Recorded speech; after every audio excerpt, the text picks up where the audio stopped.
जी का खालसा वाहिगुरु जी की फतेह। गरीब नवाज सतगुरु सर्व कला समरथ अकाल स्वरूप 10 पातशाहियाँ श्री गुरु ग्रंथ साहिब महाराज सच्चे पातशाह जी पावन पवित्र हजूरी विच पहुँचे सन्मान योग सत्कार योग साध संगत जी, अज दा प्रसंग विचार अधीन 12वीं अष्टपदी दे अखीरले 4 अंक जो कि गुरु अर्जन देव पातशाह जी दे उच्चारण किए हुए हैं। इन्हां चारे ही अंगां विच बहुत ही दुर्लभ कीमती वचन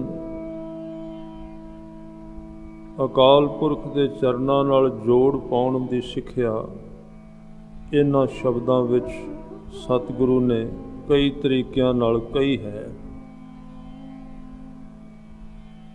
कल दे विषय विच आपां विचारिया सी विश्वास सारी साधना दा अखीरला सिट्टा है। इस करके वो कदी सीधा प्राप्त नहीं हुंदा। विश्वास नूं बनाउण वास्ते कई प्रकार दे रस्तियां तो गुजरना पैंदा है, क्योंकि कहंदे मन अंतर विश्वास कर मानिया करन हार नानक एक जानिया। जांकै हृदय विश्वास प्रभ आया तत् ज्ञान इस मन प्रगटाया। विश्वास तो अगे होर कुछ भी नहीं है, सिर्फ अगे परमात्मा दी दहलीज उसका दरवाजा ही है। कई लोग सीधे विश्वास नूं पकड़ लेंदे ने, पर उहदे वास्ते बड़ी सूरमताई चाहिदी है। सीधा विश्वास तक पहुँच जाना सिर ते हथेली ते सिर रखण वर्गा है। तकरीबन कोई नहीं रख सकदा। बड़ी वारी सिर नूं चोटां मार मार के गुरु राजी करदा अपने सिख नूं कि तू हुण सिर उतार तली ते रख। विश्वास उदों आउंदा। दूजी बेनती आप जी नाल साझी करां, जिन्ना चिर संसार तो बंदे दा विश्वास उठदा नहीं, बेभरोसगी नहीं पैदा हुंदी। ये बड़ी जरूरी है। जिन्ना चिर संसार ते बेभरोसगी शक नहीं पैंदा, आदमी एक दूजे थां ते तुरेगा किवें, निकलेगा किवें उहदे विचों। जिवें पनीरी झोना बनन वास्ते अपनी जड़ पहली मिट्टी विचों पुटदी है, जे जड़ विच रह गई तो उन्हें अगे तुरना ही नहीं। जिथे साडी जड़ लगी हुई वो पत्थर वर्गा थां, जे असी पुटने हाँ तो टुटदा है, वो बूटा टुटदा है। संसार विच जड़ है साडी पक्की तरह।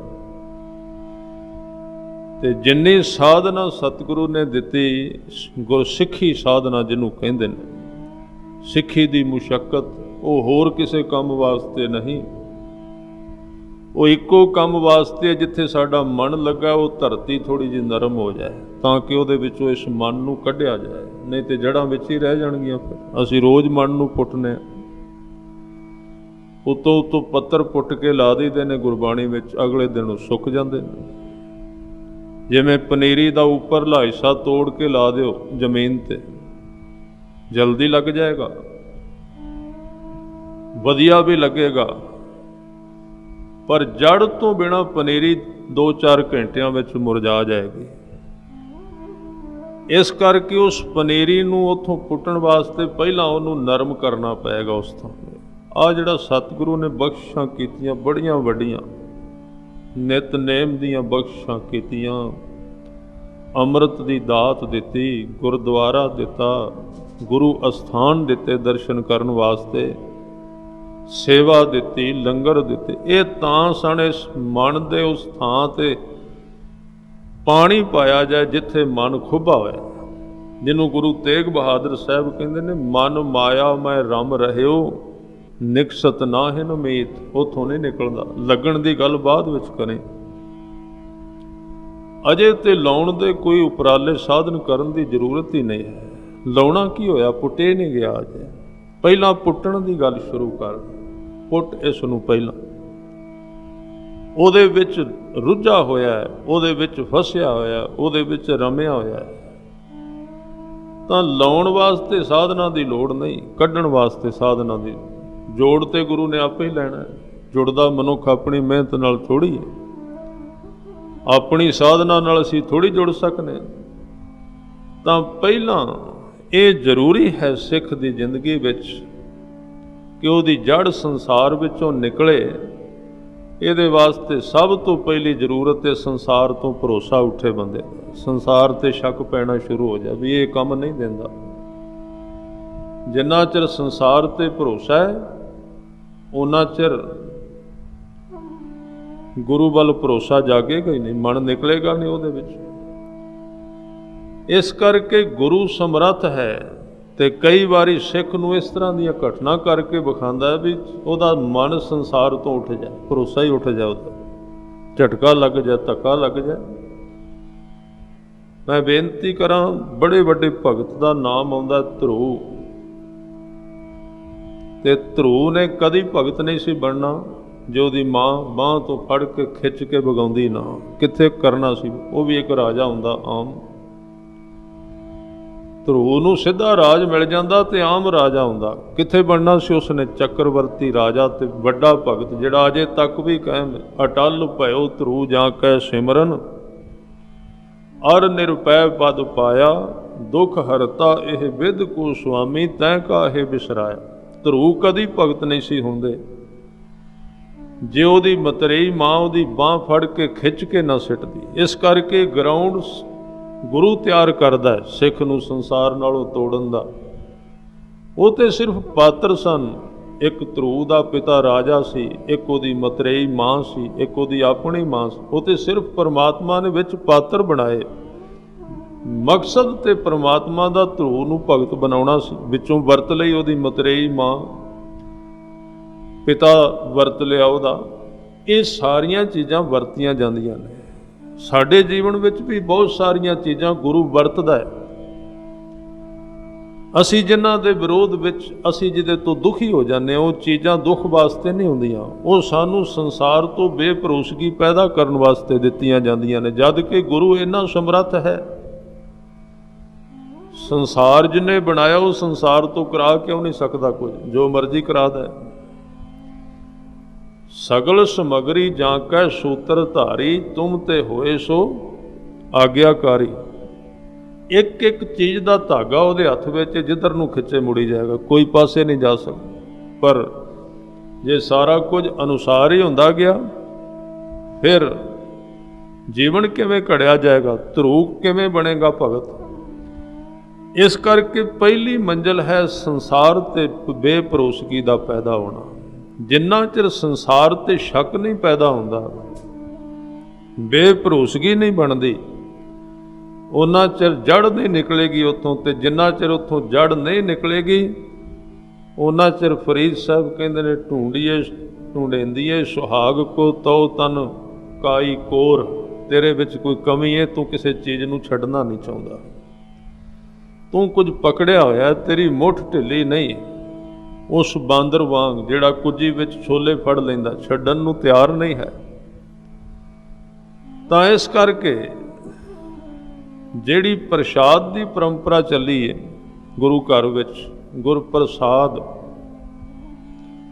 ਪ੍ਰਸ਼ਾਦ ਦੀ ਪਰੰਪਰਾ ਇਹ ਹੈ ਕਿ ਜੇ ਤੁਸੀਂ ਗੁਰੂ ਦਾ ਪ੍ਰਸ਼ਾਦ ਵੀ ਲੈਣਾ ਹੈ, ਕੜਾਹ ਪ੍ਰਸ਼ਾਦ ਵੀ ਲੈਣਾ ਜਾਂ ਕੋਈ ਪ੍ਰਸ਼ਾਦ ਲੈਣਾ, ਤਾਂ ਹੱਥ ਵਿੱਚ ਫੜੀ ਹੋਈ ਚੀਜ਼ ਨੂੰ ਪਹਿਲਾਂ ਤਿਆਗਣਾ ਪਏਗਾ, ਉਹਨੂੰ ਛੱਡਣਾ ਪੈਂਦਾ। ਬਸ ਸਾਡੀ ਕਮੀ ਇਹ ਹੈ ਅਸੀਂ ਛੱਡਣਾ ਕੁਝ ਨਹੀਂ ਚਾਹੁੰਦੇ, ਲੈਣਾ ਸਭ ਕੁਝ ਚਾਹੁੰਦੇ ਹਾਂ। ਇੱਥੇ ਆ ਕੇ ਜੀਵਨ ਸਾਰੀ ਉਮਰ ਖੜਾ ਰਹਿੰਦਾ। ਇਸ ਕਰਕੇ ਮਿਲਦਾ ਉਦੋਂ ਜਦੋਂ ਤਿਆਗ ਆਵੇ, ਜਦੋਂ ਸੰਸਾਰ ਤੇ ਬੇਭਰੋਸਗੀ ਹੋਵੇ। ਇੱਥੇ ਹੀ ਅੜਚਨ ਨੇ। ਇਹ ਸਾਨੂੰ ਸਾਫ਼-ਸਾਫ਼ ਪਤਾ ਹੈ ਅਸੀਂ ਕਿੱਥੇ ਖੜੇ ਹੋਏ।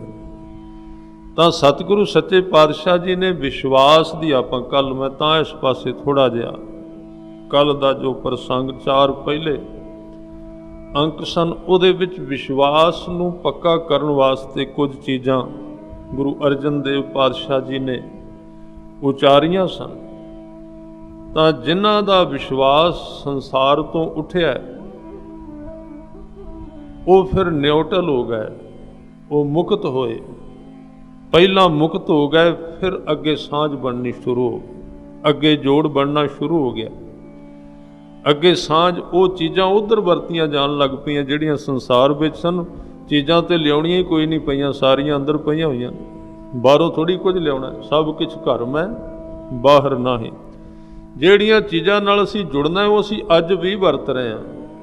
ਬੜੇ ਬੜੇ ਉਦਾਹਰਨ ਦਿੱਤੇ ਗਏ ਨੇ, ਉਹ ਚੀਜ਼ਾਂ ਅੱਜ ਵੀ ਵਰਤੀਆਂ ਜਾ ਰਹੀਆਂ ਨੇ, ਪਰ ਅਸੀਂ ਹੋਰ ਕਿਸੇ ਪਾਸੇ ਉਹਨਾਂ ਦੀ ਵਰਤੋਂ ਕਰ ਰਹੇ ਹਾਂ। ਬੜੇ ਸੁੰਦਰ ਸੁੰਦਰ ਉਦਾਹਰਨ ਗੁਰੂ ਗ੍ਰੰਥ ਸਾਹਿਬ ਵਿੱਚ ਦਿੱਤੇ ਗਏ ਨੇ। ਸਭ ਤੋਂ ਪਹਿਲਾ ਉਦਾਹਰਨ ਜਿਹੜਾ ਸਚਾਈ ਭਰਪੂਰ ਹੈ ਔਰ ਜਿਹਨੂੰ ਨੁਕਾ ਕੇ ਰੱਖਿਆ ਜਾਂਦਾ, ਉਹ ਕਹਿੰਦੇ ਜੈਸੇ ਬਿਖੈ ਹੇਤ ਪਰ ਨਾਰੀ, ਐਸੇ ਨਾਮੇ ਪ੍ਰੀਤ ਮੁਰਾਰੀ। ਜਿਵੇਂ ਤੇਰਾ ਧਿਆਨ ਪਰ ਨਾਰੀ ਤੇ ਹੈ, ਇਸੇ ਧਿਆਨ ਨਹੀਂ ਰੱਬ ਨਾਲ ਜੁੜਨਾ ਹੈ। ਖਿਆਲ ਰੱਖੀ, ਜਦੋਂ ਉਧਰੋਂ ਨਿਕਲੇਗਾ ਫਿਰ ਇੱਧਰ ਜੁੜਨਾ ਹੈ। ਹੋਰ ਕੋਈ ਧਿਆਨ ਨਹੀਂ ਆਉਣਾ, ਉਹ ਕੋਈ ਨਵਾਂ ਧਿਆਨ ਨਹੀਂ, ਇਹੀ ਧਿਆਨ ਹੈ। ਜੈਸੇ ਬਿਖੈ ਹੇਤ ਪਰ ਨਾਰੀ, ਤੈਸੇ ਨਾਮੇ ਪ੍ਰੀਤ ਮੁਰਾਰੀ। जैसे गाय का बाछा छूटला, थन चोखता माखण घूटला। ਜਿਹੜੀ ਪ੍ਰੀਤ ਤੇਰੀ ਭੋਜਨ ਵਿੱਚ ਹੈ, ਪਿੱਛੇ ਆਪਾਂ ਇੱਕ ਅਸ਼ਟਪਦੀ ਪੂਰੀ ਦੀ ਪੂਰੀ ਵਿਚਾਰ ਕੀਤੀ, ਜਿਹਦੇ ਅੰਦਰ ਸਤਿਗੁਰੂ ਨੇ ਸਾਰੀਆਂ ਚੀਜ਼ਾਂ ਹੀ ਕਹਿ ਦਿੱਤੀਆਂ। ਉਹਨਾਂ ਦੇ ਵਿੱਚ ਖੁੱਲ੍ਹੇ ਤੌਰ ਤੇ ਇਹ ਸਾਰਾ ਕੁਝ ਵਰਤਿਆ, ਜਿਹਦੇ ਵਿੱਚ ਸਾਹਿਬ ਕਹਿੰਦੇ ਕਿ ਅਨੇਕ ਰਾਜ ਭੋਗ ਵਡਿਆਈ, ਹਰ ਕੇ ਨਾਮ ਕੀ ਕਥਾ ਮਨ ਪਾਈ। ਬਹੁ ਭੋਜਨ ਕਾਪਰ ਸੰਗੀਤ, ਰਸਨਾ ਜਪਤੀ ਹਰ ਹਰ ਨੀਤ। ਇਹ ਰੁਚੀ ਜਿਹੜੀ ਭੋਜਨ ਵਿੱਚ ਹੈ, ਜਿਹੜੀ ਪਦਾਰਥ ਵਿੱਚ ਹੈ, ਜਿਹੜੀ ਤਸਵੀਰਾਂ ਵਿੱਚ ਹੈ, ਜਿਹੜੀ ਸਰੀਰ ਵਿੱਚ ਹੈ, ਜਿਹੜੀ ਧਨ ਵਿੱਚ ਹੈ, ਇਸ ਰੁਚੀ ਨੂੰ ਹੀ ਧੋਗ ਬਣਾ ਕੇ ਸਵਾਰ ਕੇ ਗੁਰੂ ਦੇ ਸ਼ਬਦ ਵਿੱਚ ਲਾਉਣਾ। ਹੋਰ ਵੱਖਰੀ ਚੀਜ਼ ਬਾਹਰੋਂ ਕੋਈ ਨਹੀਂ ਆਉਣੀ। ਗੁਰੂ ਨੇ ਤੇ ਸਿਰਫ ਜੋੜਨਾ ਹੀ ਹੈ, ਇਹਨੂੰ ਸਵਾਰ ਕੇ ਇੱਧਰ ਲਾਉਣਾ ਹੈ। ਤੇ ਜੇ ਇਹ ਉੱਧਰ ਲੱਗੀ ਰਹੀ, ਫਿਰ ਇੱਧਰ ਸਤਿਗੁਰੂ ਨੇ ਇੱਕ ਹੋਰ ਬਚਨ ਕੀਤਾ ਹੈ, ਕਹਿੰਦੇ ਵੇਖੋ ਹੱਥ ਬੰਦੇ ਕੋਲ ਹੈ ਨਹੀਂ ਤੇ ਚੀਜ਼ ਫੜਨੀ ਚਾਹੁੰਦਾ, ਕਿਵੇਂ ਹੋ ਸਕੇਗਾ? ਹੱਥ ਕੋਈ ਨਹੀਂ ਵਿਹਲਾ, ਕਹੀ ਜਾਂਦਾ ਮੈਨੂੰ ਵਸਤੂ ਫੜਾਓ, ਮੈਨੂੰ ਵਸਤੂ ਦਿਓ। ਪੈਰਾਂ ਤੋਂ ਬਿਨਾਂ ਕੋਈ ਤੁਰੇ ਕਿਵੇਂ? ਹੱਥਾਂ ਤੋਂ ਬਿਨਾਂ ਕੋਈ ਚੀਜ਼ ਨੂੰ ਫੜੇ ਕਿਵੇਂ? ਤੇ ਭਾਈ ਸਾਹਿਬ, ਭਾਈ ਗੁਰਦਾਸ ਕਹਿੰਦੇ ਨੇ ਬੜੇ ਸੋਹਣੇ ਬਚਨ ਕਿ ਸਰਵਣ ਸੁਰਤ ਨਹੀਂ, ਨੈਣ ਸੁੰਦਰ ਨਹੀਂ। ਨਾ ਮੇਰੇ ਕੋਲ ਅੱਖਾਂ ਨੇ ਤੈਨੂੰ ਵੇਖਣ ਵਾਲੀਆਂ, ਨਾ ਮੇਰੇ ਕੋਲ ਕੰਨ ਨੇ ਤੈਨੂੰ ਸੁਣਨ ਵਾਲੇ। ਪੈਰ ਮੇਰੇ ਕੋਲ ਕੋਈ ਨਹੀਂ, ਅੱਖਾਂ ਤੇ ਹੈਨ, ਇਹ ਨਹੀਂ ਵੀ ਹੈਨ ਨਹੀਂ, ਪਰ ਅੱਖਾਂ ਕਿਤੇ ਹੋਰ ਰੁੱਝੀਆਂ ਹੋਈਆਂ ਨੇ, ਕੰਨ ਕਿਸੇ ਹੋਰ ਰਸ ਵਿੱਚ ਫਸੇ ਬੈਠੇ ਨੇ, ਹੱਥ ਕਿਸੇ ਹੋਰ ਪਾਸੇ ਚੱਲ ਰਹੇ ਨੇ, ਪੈਰ ਕਿਸੇ ਹੋਰ ਪਾਸੇ ਜਾ ਰਹੇ ਨੇ। ਉਹ ਚੀਜ਼ਾਂ ਉਧਰੋਂ ਵਿਹਲੀਆਂ ਨਹੀਂ ਕਰਦਾ। ਮੈਂ ਤੇ ਤੇਰੇ ਕੋਲ ਆ ਕੇ ਕਹੀ ਜਾਂਦਾ ਮੈਨੂੰ ਦਾਤ ਦਿਓ, ਮੇਰੇ ਤੇ ਕਿਰਪਾ ਕਰੋ। ਕਿਵੇਂ ਹੋ ਸਕਦਾ? ਉਹਨਾਂ ਵਸਤੂਆਂ ਨੂੰ ਖਾਲੀ ਕਰਨਾ ਪਏਗਾ, ਉਧਰੋਂ ਹਟਾਉਣਾ ਪਏਗਾ, ਲਾਉਣਾ ਪਏਗਾ। ਉਹਨਾਂ ਨੇ ਇੱਧਰ ਜੁੜਨਾ, ਹੋਰ ਨਵੀਂ ਚੀਜ਼ ਕੋਈ ਨਹੀਂ ਆਉਣੀ। ਇਸ ਕਰਕੇ ਸੰਸਾਰ ਦੀ ਬੇਭਰੋਸਗੀ ਪਰਮਾਤਮਾ ਦੇ ਭਰੋਸੇ ਵਿੱਚ ਜਦੋਂ ਤਬਦੀਲ ਹੋਈ, ਉਸ ਦਸ਼ਾ ਦੇ ਵਿੱਚ ਫਿਰ ਜਿਹੜਾ ਆਨੰਦ ਬਣਿਆ, ਉਹਦੀ ਵਿਆਖਿਆ ਅੱਜ ਗਰੀਬ ਨਵਾਜ ਪਾਤਸ਼ਾਹ ਜੀ ਕਰ ਰਹੇ ਨੇ। ਹਜ਼ੂਰ ਕਹਿੰਦੇ ਸਾਧ ਸੰਗ ਮਿਲ ਕਰੋ ਆਨੰਦ। ਬੰਦੇ ਦੀ ਆਖਰੀ ਮੰਜ਼ਿਲ ਆਨੰਦ ਹੈ, ਤੇ ਜਿੰਨਾ ਚਿਰ ਉੱਥੋਂ ਤੱਕ ਨਹੀਂ ਜਾਂਦਾ, ਉਹਨਾਂ ਚਿਰ ਭਿਖਾਰੀਪਣਾ ਇਹਦੇ ਵਿੱਚੋਂ ਖਤਮ ਨਹੀਂ ਹੋ ਸਕਦਾ। ਜਿੰਨਾ ਚਿਰ ਆਨੰਦ ਤੱਕ ਨਹੀਂ ਜਾਂਦਾ, 5 ਬਾਣੀਆਂ ਦੇ ਐਂਡ ਤੇ ਵੀ ਆਨੰਦ ਸਾਹਿਬ ਆਉਂਦਾ। ਜਿੰਨਾ ਚਿਰ ਆਨੰਦ ਤੱਕ ਨਹੀਂ ਜਾਂਦਾ, ਦੁਨੀਆ ਦੀ ਕੋਈ ਵਸਤੂ ਇਹਨੂੰ ਤ੍ਰਿਪਤ ਨਹੀਂ ਕਰ ਸਕੇਗੀ, ਔਰ ਨਾ ਉਸ ਥਾਂ ਤੇ ਤ੍ਰਿਪਤੀ ਭਾਲਣੀ, ਖੋਜ ਕਰਨ ਦੀ ਲੋੜ ਹੀ ਨਹੀਂ ਤ੍ਰਿਪਤੀ ਦੀ। ਅੱਗ ਵਿੱਚ ਠੰਡਕ ਦਾ ਤੱਤ ਲੱਭਣਾ ਕਿਸੇ ਵਿਗਿਆਨਕ ਵਾਸਤੇ ਬਹੁਤ ਵੱਡੀ ਮੂਰਖਤਾ ਹੈ। ਪਾਣੀ ਦੇ ਵਿੱਚੋਂ ਤਪਸ਼ ਲੱਭਣੀ ਕਿਸੇ ਵਾਸਤੇ ਅਤ ਵੱਡੀ ਮੂਰਖਤਾ ਹੈ। ਤਾਂ ਇਸੇ ਤਰ੍ਹਾਂ ਅਸੀਂ ਰਸਤੇ ਵਿੱਚ ਜਿੱਥੇ ਵੀ ਖੜੇ ਹਾਂ, ਜਿਹੜੇ ਵੀ ਥਾਂ ਤੇ ਕੰਮ ਕਰ ਰਹੇ ਹਾਂ, ਉੱਥੋਂ ਤ੍ਰਿਪਤੀ ਲੱਭਣੀ, ਉੱਥੋਂ ਸੰਪੂਰਨਤਾ ਲੱਭਣੀ ਇੱਕ ਬੜੀ ਵੱਡੀ ਮੂਰਖਤਾ ਦਾ ਪ੍ਰਗਟਾਵਾ ਹੈ। ਆਨੰਦ ਦੀ ਜ਼ਰੂਰਤ ਮਨੁੱਖ ਨੂੰ ਹੈ, ਜਿੰਨਾ ਚਿਰ ਉਹ ਨਹੀਂ ਮਿਲਦਾ ਉਹਨਾਂ ਚਿਰ ਇਹਨੇ ਰੋਂਦੇ ਹੀ ਰਹਿਣਾ ਹੈ। ਕੋਈ ਇਹਨੂੰ ਤ੍ਰਿਪਤ ਨਹੀਂ ਕਰ ਸਕਦਾ, ਜੋ ਮਰਜ਼ੀ ਪ੍ਰਬੰਧ ਕਰ ਲਈਏ।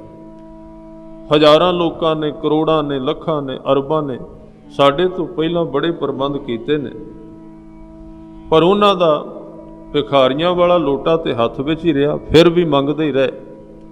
ਸਿਰਫ ਆਨੰਦ ਤੇ ਪਹੁੰਚਿਆ ਹੀ ਤਾਂ ਆਨੰਦ ਕਿਹੜੀ ਦਸ਼ਾ, ਉਹਨੂੰ ਤੁਸੀਂ ਆਨੰਦ ਸਾਹਿਬ ਵਿੱਚ ਲੰਬੀ ਪੜ੍ਹਦੇ ਹੋ, 40 ਪੌੜੀਆਂ ਵਿੱਚ ਸਾਰੀਆਂ ਵਿੱਚ ਆਨੰਦ ਦੀ ਵਿਆਖਿਆ ਕੀਤੀ ਗਈ। ਇੱਥੇ ਹਜ਼ੂਰ ਕਹਿੰਦੇ ਸਾਧ ਸੰਗ ਮਿਲ ਕਰੋ ਆਨੰਦ। ਇਹ ਸਤਿਗੁਰੂ ਨੇ ਕਿਹਾ ਭਾਈ ਸਾਧ ਸੰਗਤ, ਗੁਰਮੁਖਾਂ ਦੀ ਸੰਗਤ ਵਿੱਚ ਮਿਲ ਕੇ ਹੁਣ ਖੁਸ਼ੀਆਂ ਮਾਣੋ, ਆਨੰਦ ਨੂੰ ਮਾਣੋ। ਤੇ ਗੁਰਸਿੱਖ ਨੇ ਫਿਰ ਅਰਦਾਸ ਕੀਤੀ ਹੈ, ਇਸ ਆਨੰਦ ਤੱਕ ਜਾਈਏ ਕਿਵੇਂ, ਸਾਧਨ ਦੱਸੋ, ਤਰੀਕਾ ਦੱਸੋ। ਹਜ਼ੂਰ ਕਹਿੰਦੇ ਗੁਣ ਗਾਵੋ ਪ੍ਰਭ ਪਰਮਾਨੰਦ। ਇੱਕੋ ਹੀ ਰਸਤਾ ਦੱਸਿਆ, ਗੁਣ ਗਾਓ ਉਸਦੇ। ਕਲਯੁਗ ਮੈਂ ਕੀਰਤਨ ਪ੍ਰਧਾਨਾ, ਗੁਰਮੁਖ ਜਪੀਐ ਲਾਏ ਧਿਆਨਾ। ਇਹਦੇ ਵਿੱਚ ਦੋ ਚੀਜ਼ਾਂ ਇਕੱਠੀਆਂ ਕਰ ਦਿੱਤੀਆਂ ਨੇ ਗੁਰਮਤਿ ਨੇ। ਇੱਕ ਤੇ ਕੀਰਤਨ, ਕੀਰਤਨ ਦਾ ਅਰਥ ਹੈ ਪਿਆਰ ਵਿੱਚ ਗਾਉਣਾ। ਕਹਿੰਦੇ ਉਹਦੀ ਉਸਤਤ ਕਰ, ਉਹਦੇ ਗੁਣ ਗਾ, ਪਰ ਇੱਕ ਗੱਲ ਖਿਆਲ ਰੱਖੀ, ਗੁਰਮੁਖ ਜਪੀਐ ਲਾਏ ਧਿਆਨਾ। ਧਿਆਨ ਤੇਰਾ ਵਿੱਚ ਹੋਣਾ ਚਾਹੀਦਾ, ਧਿਆਨ ਨਹੀਂ ਕਿਤੇ ਜਾਣਾ ਚਾਹੀਦਾ। ਧਿਆਨ ਉਹਦੇ ਵਿੱਚ ਰਵੇ ਤਾਂ ਫਿਰ ਇਹ ਜਿਹੜਾ ਕੀਰਤਨ ਹੈ ਤੈਨੂੰ ਆਨੰਦ ਤੱਕ ਲੈ ਕੇ ਚਲਾ ਜਾਏਗਾ। ਕਿਉਂਕਿ ਸਤਿਗੁਰੂ ਨੇ ਸਭ ਤੋਂ ਵੱਡਾ ਜਿਹੜਾ ਸਾਧਨ ਵਰਤਿਆ ਗੁਰਮਤਿ ਵਿੱਚ, ਉਹ ਕੀਰਤਨ ਹੈ। ਕੀਰਤਨ ਦੇ ਵਿੱਚੋਂ ਪ੍ਰੇਮ ਵੀ ਪੈਦਾ ਹੋ ਸਕਦਾ ਹੈ, ਕੀਰਤਨ ਦੇ ਵਿੱਚ ਧਿਆਨ ਆਪਣੇ ਆਪ ਲੱਗਣਾ ਸ਼ੁਰੂ ਹੋ ਜਾਂਦਾ ਹੈ। ਇਹ ਚੀਜ਼ਾਂ ਨੂੰ ਧਿਆਨ ਸਿੱਧਾ ਲਾਇਆ, ਕਿਉਂਕਿ ਜਿੰਨਾ ਚਿਰ ਮਨੁੱਖ ਧਿਆਨ ਲਾਉਂਦਾ ਰਹਿੰਦਾ ਉਹਨਾਂ ਚਿਰ ਉਹਦਾ ਮਨ ਹੈ, ਖਿਆਲ ਰੱਖ। ਕੀਰਤਨ ਵਿੱਚ ਆਦਮੀ ਲੀਨ ਹੋ ਜਾਏਗਾ, ਧਿਆਨ ਵਿੱਚ ਲੀਨ ਨਹੀਂ ਹੋਵੇਗਾ। ਧਿਆਨ ਕੋਈ ਕਰ ਰਿਹਾ, ਗਾਉਣ ਵਾਲਾ ਤੇ ਸਹਿਜੇ ਸਹਿਜੇ ਗਵਾਚਣ ਲੱਗ ਪੈਂਦਾ। ਗਵਈਆ ਜਿਹੜਾ ਗਵਾਚ ਜਾਂਦਾ। ਤੁਸੀਂ ਵੇਖੋ ਕਿ ਗਾਉਣ ਵਾਲਿਆਂ ਨੂੰ ਸਟੇਜ ਤੇ ਗਾਉਂਦੇ ਉਹਨਾਂ ਨੂੰ ਭੁੱਲ ਜਾਂਦਾ ਕਿੰਨੇ ਲੋਕ ਅੱਗੇ ਨੇ, ਕੌਣ ਹੈ। ਉਹ ਆਪਣੇ ਗੀਤ ਵਿੱਚ ਗਵਾਚ ਜਾਂਦੇ। ਗਾਉਣ ਵਾਲਾ ਜਲਦੀ ਆਪਣੀ ਮੈਂ ਨੂੰ ਖਤਮ ਕਰ ਸਕਦਾ ਹੈ, ਧਿਆਨ ਵਾਲਾ ਇੰਨੀ ਜਲਦੀ ਨਹੀਂ ਕਰ ਸਕਦਾ। ਪਰ ਕਿਸੇ ਨੂੰ ਗਾਉਣਾ ਆ ਜਾਏ, ਕਿਸੇ ਨੂੰ ਉਸ ਢੰਗ ਨਾਲ ਗਾਉਣਾ ਆਵੇ ਤਾਂ ਹੈ। ਇਸ ਕਰਕੇ ਕਹਿੰਦੇ ਗੁਣ ਗਾਵੋ। ਕਿਹਨੂੰ ਗਾਓ? ਉਹਦੇ ਗੁਣਾਂ ਨੂੰ ਗਾਓ, ਉਹਦੇ ਸੁਭਾਅ ਨੂੰ ਗਾਓ, ਵਾਹਿਗੁਰੂ ਦੇ ਸੁਭਾਅ ਨੂੰ। ਉਹਦਾ ਸੁਭਾਅ ਕਿਹੜਾ? ਗੁਰਬਾਣੀ ਹੈ। ਉਸ ਨੂੰ ਗਾਓ ਵਾਰ-ਵਾਰ, ਤੇ ਜਦੋਂ ਤੁਸੀਂ ਗਾਓਗੇ ਉਹਦਾ ਸੁਭਾਅ ਤੁਹਾਡੇ ਵਿੱਚ ਪ੍ਰਵਿਸ਼ਟ ਹੋਣਾ ਸ਼ੁਰੂ ਹੋ ਜਾਏਗਾ, ਸੰਪਰਕ ਬਣਨਾ ਸ਼ੁਰੂ ਹੋ ਜਾਏਗਾ। ਉਹਨੂੰ ਰਸਤਾ ਮਿਲ ਜਾਏਗਾ ਤੁਹਾਡੇ ਤੱਕ ਆਉਣ ਦਾ। ਉਹਨੂੰ ਤੇ ਰਾਹ ਨਹੀਂ ਮਿਲ ਰਿਹਾ, ਉਹ ਰਾਹ ਖੋਜ ਰਿਹਾ ਹੈ, ਕਿਉਂਕਿ ਰਸਤਾ ਆਦਮੀ ਨੇ ਦੇਣਾ। ਖਿਆਲ ਰੱਖਣਾ, ਜਦੋਂ ਉਹਨੂੰ ਅਸੀਂ ਬੁਲਾਉਂਦੇ ਹਾਂ, ਪਰਮਾਤਮਾ ਨੂੰ ਰਸਤਾ ਮਨੁੱਖ ਨੇ ਦੇਣਾ ਬਣਾ ਕੇ। ਜਦੋਂ ਉਹਨੇ ਰਸਤੇ ਖੋਲ੍ਹਣੇ ਨੇ ਉਸ ਵੇਲੇ ਉਹਨੇ ਆਉਣਾ। ਉਸ ਤੋਂ ਪਹਿਲਾਂ ਕਿਵੇਂ ਆਏਗਾ? ਦਰਵਾਜ਼ੇ ਬੰਦ ਕਰਕੇ ਕਿਸੇ ਨੂੰ ਬੁਲਾਉਣ ਦੇ ਕੋਈ ਅਰਥ ਨਹੀਂ ਹੁੰਦੇ। ਬਿਨਾਂ ਰਸਤੇ ਤੋਂ ਕੌਣ ਕਿਸੇ? ਜਦੋਂ ਕਿਸੇ ਨੂੰ ਬੁਲਾਇਆ ਜਾਂਦਾ ਹੈ, ਆਦਮੀ ਪਹਿਲਾਂ ਰਸਤਾ ਹੀ ਤੇ ਦੱਸਦਾ, ਹੋਰ ਕੀ ਹੈ। ਜਦੋਂ ਘਰ ਵਿੱਚ ਕਿਸੇ ਨੂੰ ਬੁਲਾਉਂਦਾ ਹੈ, ਸਭ ਤੋਂ ਪਹਿਲਾਂ ਕਿਹੜੀ ਚੀਜ਼ ਦੱਸਦਾ ਹੈ? ਉਹਨੂੰ ਹਰ ਇੱਕ ਮੋੜ ਦੀ ਖਬਰ ਦਿੰਦਾ, ਰਸਤੇ ਦੀ ਖਬਰ ਦਿੰਦਾ ਵੀ ਇੱਧਰੋਂ ਦੀ ਲੰਘਣਾ ਪਏਗਾ। ਜਿਹਨੂੰ ਬੁਲਾ ਰਹੇ ਉਹਦੇ ਵਾਸਤੇ ਰਸਤਾ ਕੋਈ ਵੀ ਨਹੀਂ ਅਜੇ ਬਣਾਇਆ। ਰਸਤੇ ਦੇ ਅਰਥ ਨੇ ਪੰਥ, ਰਾਹ ਨਹੀਂ ਬਣਾਇਆ। ਜਦੋਂ ਰਾਹ ਬਣੇਗਾ ਫਿਰ ਬੁਲਾਉਣ ਦੇ ਅਧਿਕਾਰ ਨੇ। ਇਸ ਕਰਕੇ ਕਹਿੰਦੇ ਉਹਦੇ ਗੁਣ ਗਾਓ, ਰਸਤੇ ਬਣਨੇ ਸ਼ੁਰੂ ਹੋ ਜਾਣਗੇ ਉਹਦੇ ਆਉਣ ਦੇ। ਹਜ਼ੂਰ ਕਹਿੰਦੇ ਗੁਣ ਗਾਵੋ ਪ੍ਰਭ ਪਰਮਾਨੰਦ। ਪਹਿਲੇ ਵਿੱਚ ਆਨੰਦ ਕਿਹਾ ਤੇ ਦੂਸਰੇ ਵਿੱਚ ਪਰਮਾਨੰਦ। ਆਨੰਦ ਸ਼ਬਦ ਵੈਸੇ ਸੰਪੂਰਨ ਹੈ, ਪਰ ਉਹਦੇ ਉੱਤੇ ਮੋਹਰ ਲਾਉਣ ਵਾਸਤੇ ਵੀ ਕਿਤੇ ਸੰਸਾਰ ਦੇ ਸੁੱਖ ਨੂੰ ਆਨੰਦ ਨਾ ਕਹਿ ਪਵੇ। ਉਹਦੇ ਨਾਲ ਸ਼ਬਦ ਜੋੜ ਦਿੱਤਾ ਪਰਮ। ਪਰਮ ਦੇ ਅਰਥ ਨੇ ਆਖਰੀ, ਜਿਸ ਤੋਂ ਅੱਗੇ ਕੋਈ ਵੀ ਨਹੀਂ ਹੈ। ਪ੍ਰਾਣੀ ਪਰਮ ਪੁਰਖ ਪਗ ਲਾਗੋ, ਗੁਰੂ ਗੋਬਿੰਦ ਸਿੰਘ ਮਹਾਰਾਜ। ਸੋਬਤ ਕਹਾਂ ਮੋਹ ਨਿਦਰਾ ਮੈਂ, ਕਬਹੂ ਸੁਚਿਤ ਹੋਏ ਜਾਗੋ। ਕਿੱਥੇ ਸੁੱਤੇ ਪਏ, ਉਹਦੇ ਨਾਲ ਜੁੜੋ ਜੋ ਪਰਮ ਆਖਰੀ ਪੁਰਖ ਹੈ। ਪੁਰਖ ਤੇ ਬੜੇ ਨੇ ਸੰਸਾਰ ਵਿੱਚ, ਪਰ ਆਖਰੀ ਪੁਰਖ ਇੱਕੋ ਹੀ ਹੈ। ਤਾਂ ਕਹਿੰਦੇ ਪਰਮ ਆਨੰਦ ਉਸ ਨੂੰ ਕਹਿੰਦੇ ਨੇ ਜਿਹਦੇ ਆਉਣ ਤੋਂ ਬਾਅਦ ਕਿਸੇ ਆਨੰਦ ਦੀ ਖੋਜ ਨਾ ਰਵੇ, ਉਸ ਵੇਲੇ ਪਰਮ ਆਨੰਦ ਆਇਆ। ਗੁਰੂ ਅਮਰਦਾਸ ਪਾਤਸ਼ਾਹ ਜੀ ਨੇ ਜਦੋਂ ਆਨੰਦ ਦੀ ਪ੍ਰਾਪਤੀ ਕੀਤੀ ਨਾ, ਤੇ ਪਹਿਲਾਂ ਉਹ ਵੇਖਦੇ ਰਹੇ ਸਨ, ਅੱਜ ਵੀ ਚੱਲਦਾ। ਜਦੋਂ ਕਿਸੇ ਨੂੰ ਪੁੱਛੀਏ ਕੀ ਹਾਲ ਹੈ ਤੇ ਉਹ ਕਹਿੰਦਾ ਆਨੰਦ ਬਣਿਆ ਜੀ।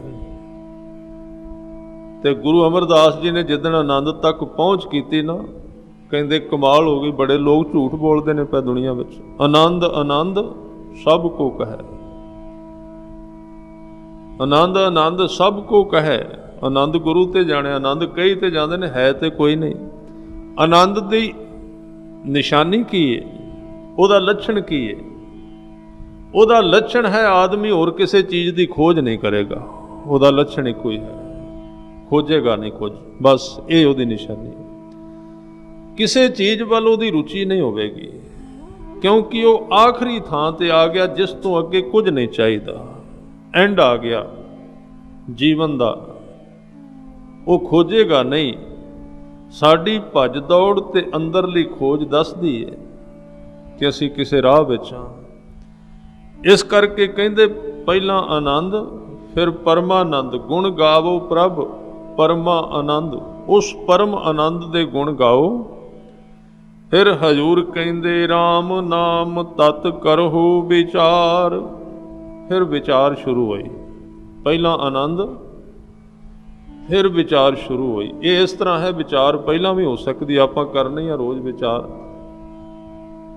ਇੱਕ ਵਿਚਾਰ ਹੈ ਜਦੋਂ ਆਦਮੀ ਕਿਸੇ ਨਦੀ ਦੇ ਕਿਨਾਰੇ ਖੜਾ ਹੋ ਕੇ ਅਜੇ ਨਹਾਤਾ ਨਹੀਂ, ਪਹਿਲਾਂ ਨਦੀ ਦੀ ਵਿਚਾਰ ਕਰਦਾ ਹੈ। ਉਹ ਵਿਚਾਰ ਹੋਰ ਤਰ੍ਹਾਂ ਦੀ ਹੋਵੇਗੀ। ਇੱਕ ਵਿਚਾਰ ਹੋਰ ਹੈ ਕਿ ਜਦੋਂ ਉਹਨੇ ਨਦੀ ਵਿੱਚ ਛਾਲ ਮਾਰੀ, ਉਹਦੇ ਵਿੱਚ ਨਹਾ ਕੇ ਵਾਪਸ ਮੁੜਿਆ, ਕੱਪੜੇ ਪਾ ਰਿਆ ਤੇ ਫਿਰ ਦੱਸਦਾ ਪਾਣੀ ਕਿਵੇਂ ਦਾ ਹੈ। ਉਹ ਵਿਚਾਰ ਵੱਖਰੀ। ਦੋ ਤਰ੍ਹਾਂ ਦੀ ਵਿਚਾਰ ਹੈ, ਦੋ ਤਰ੍ਹਾਂ ਦਾ ਗਿਆਨ ਹੈ, ਦੋਵੇਂ ਚੰਗੇ ਨੇ, ਪਰ ਪਹਿਲੇ ਤੇ ਬਹੁਤਾ ਭਰੋਸਾ ਨਹੀਂ ਕਰਨਾ ਚਾਹੀਦਾ। ਉਹ ਜ਼ਰੂਰੀ ਹੈ, ਉੱਥੋਂ ਹੀ ਲੰਘਣਾ ਆਪਾਂ, ਹੋਰ ਕੋਈ ਰਾਹ ਤੇ ਹੈ ਨਹੀਂ। ਆਦਮੀ ਦੇ ਮਨ ਨੂੰ ਉੱਥੋਂ ਹੀ ਉਕਸਾਇਆ ਜਾਣਾ, ਬਾਹਰਲੇ ਗਿਆਨ ਤੋਂ, ਹੋਰ ਕਿੱਥੋਂ ਤੁਰੇਗਾ। ਪਰ ਉੱਥੇ ਰੁਕ ਜਾਣਾ ਅਤੀ ਖਤਰਨਾਕ, ਤੇ 95% ਸੰਸਾਰ ਉਹਦੇ ਉੱਤੇ ਰੁਕ ਜਾਂਦਾ ਹੈ। 95% ਸੰਸਾਰ ਉਸ ਗਿਆਨ ਤੇ ਭਰੋਸਾ ਕਰ ਲੈਂਦਾ। ਇੱਥੇ ਸਤਿਗੁਰੂ ਕਹਿੰਦੇ ਆਨੰਦ ਪਹਿਲਾਂ ਮਿਲਿਆ, ਪਰਮਾਨੰਦ ਪਹਿਲਾਂ ਮਿਲਿਆ ਤੇ ਵਿਚਾਰ ਬਾਅਦ ਵਿੱਚ ਸ਼ੁਰੂ ਹੋਈ ਹੈ। ਇਹ ਵਿਚਾਰ ਫਿਰ ਵਿਚਾਰ ਨਹੀਂ ਹੋਵੇਗੀ, ਇਸ ਵਿਚਾਰ ਦੀ ਤਸਵੀਰ ਤਬਦੀਲ ਹੋ ਜਾਏਗੀ। ਕਿਉਂਕਿ ਹਵਾ ਪਹਿਲੀ ਵੀ ਸੀ ਜਿਹੜੀ ਰੇਤ ਦੇ ਟਿੱਬਿਆਂ ਵੱਲੋਂ ਆ ਰਹੀ ਸੀ, ਹੈ ਉਹ ਵੀ ਹਵਾ ਸੀ, ਪਰ ਹਵਾ ਹੁਣ ਦੂਜੀ ਹੈ। ਤੁਸੀਂ ਵੇਖਿਆ ਹੋਵੇਗਾ ਨਾ, ਆਪਣੇ ਕੂਲਰ ਨੂੰ ਸਿੱਧਾ ਚਲਾਓ ਤਾਂ ਉਹ ਗਰਮ ਹਵਾ ਸਿੱਟੇਗਾ, ਆਮ ਹਵਾ ਨਾਲੋਂ ਵੀ ਗਰਮ ਹੋ ਜਾਏਗੀ। ਖਿਆਲ ਰੱਖੋ, ਆਮ ਜਿਹੜੀ ਹਵਾ ਬਾਹਰ ਹੈ ਨਾ, ਉਹਦੇ ਨਾਲੋਂ ਵੀ ਗਰਮ, ਕਿਉਂਕਿ ਜਦੋਂ ਉਹਦਾ ਪੱਖਾ ਚੱਲ ਰਿਹਾ ਉਹਦੀ ਮੋਟਰ ਦੀ ਗਰਦਿਸ਼ ਵੀ ਖਿੱਚੀ ਜਾਂਦਾ ਨਾਲੋਂ ਨਾਲ। ਆਦਮੀ ਸਿੱਧਾ ਕੁਝ ਗੱਲ ਤਾਂ ਉਹ ਗਰਮ ਹੈ ਗਿਆਨ, ਪਰ ਜਦੋਂ ਉਹਦਾ ਦੂਸਰਾ ਹਿੱਸਾ ਨਾਲ ਆਨ ਕਰ ਦਿੱਤਾ, ਪੰਪ ਜਿਹੜਾ ਵਾਟਰ ਪੰਪ ਜਿਹੜਾ ਨਾਲ ਹੈ, ਤੇ ਉਹ ਹੀ ਹਵਾ ਬਦਲ ਜਾਏਗੀ, ਹੋਰ ਕੋਈ ਨਹੀਂ। ਉਹ ਹਵਾ ਠੰਡੀ ਹੋ ਜਾਏਗੀ। ਸਾਡੇ ਜੀਵਨ ਦੇ ਦੋ ਹਿੱਸੇ ਨੇ, ਜਿਵੇਂ ਕਿ ਕੂਲਰ ਦੇ ਦੋ, ਇੱਕ ਹਵਾ ਸਿੱਟਣ ਵਾਲਾ ਪੱਖਾ ਹੈ, ਇੱਕ ਵਾਟਰ ਪੰਪ ਹੈ। ਇਸੇ ਤਰ੍ਹਾਂ ਸਾਡੀ ਇੱਕ ਬੁੱਧੀ ਹੈ, ਸਾਡਾ ਦਿਮਾਗ ਹੈ, ਉਹਦੀ ਅਤੀ ਜ਼ਰੂਰਤ ਹੈ, ਪਹਿਲਾਂ ਤਾਂ ਉਹਨੇ ਚੱਲਣਾ।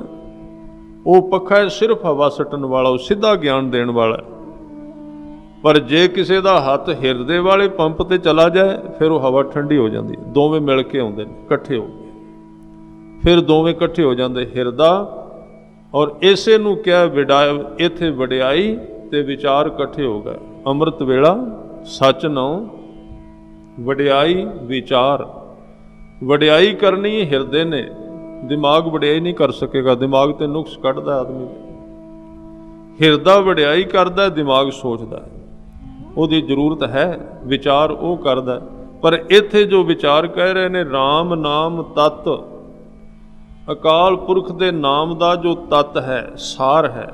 ਇੱਕ ਤਾਂ ਨਾਮ ਹੈ, ਇੱਕ ਨਾਮ ਦਾ ਤਤ ਹੁੰਦਾ, ਖਿਆਲ ਰੱਖੋ। ਗੁਰਬਾਣੀ ਵਿੱਚ ਬਹੁਤ ਥਾਵਾਂ ਤੇ ਨਾਮ ਤਤ ਸ਼ਬਦ ਆਏਗਾ ਨਾਲ, ਗੁਰੂ ਸਾਹਿਬ ਨੂੰ ਜ਼ਰੂਰੀ ਲਿਖਣਾ ਪਿਆ।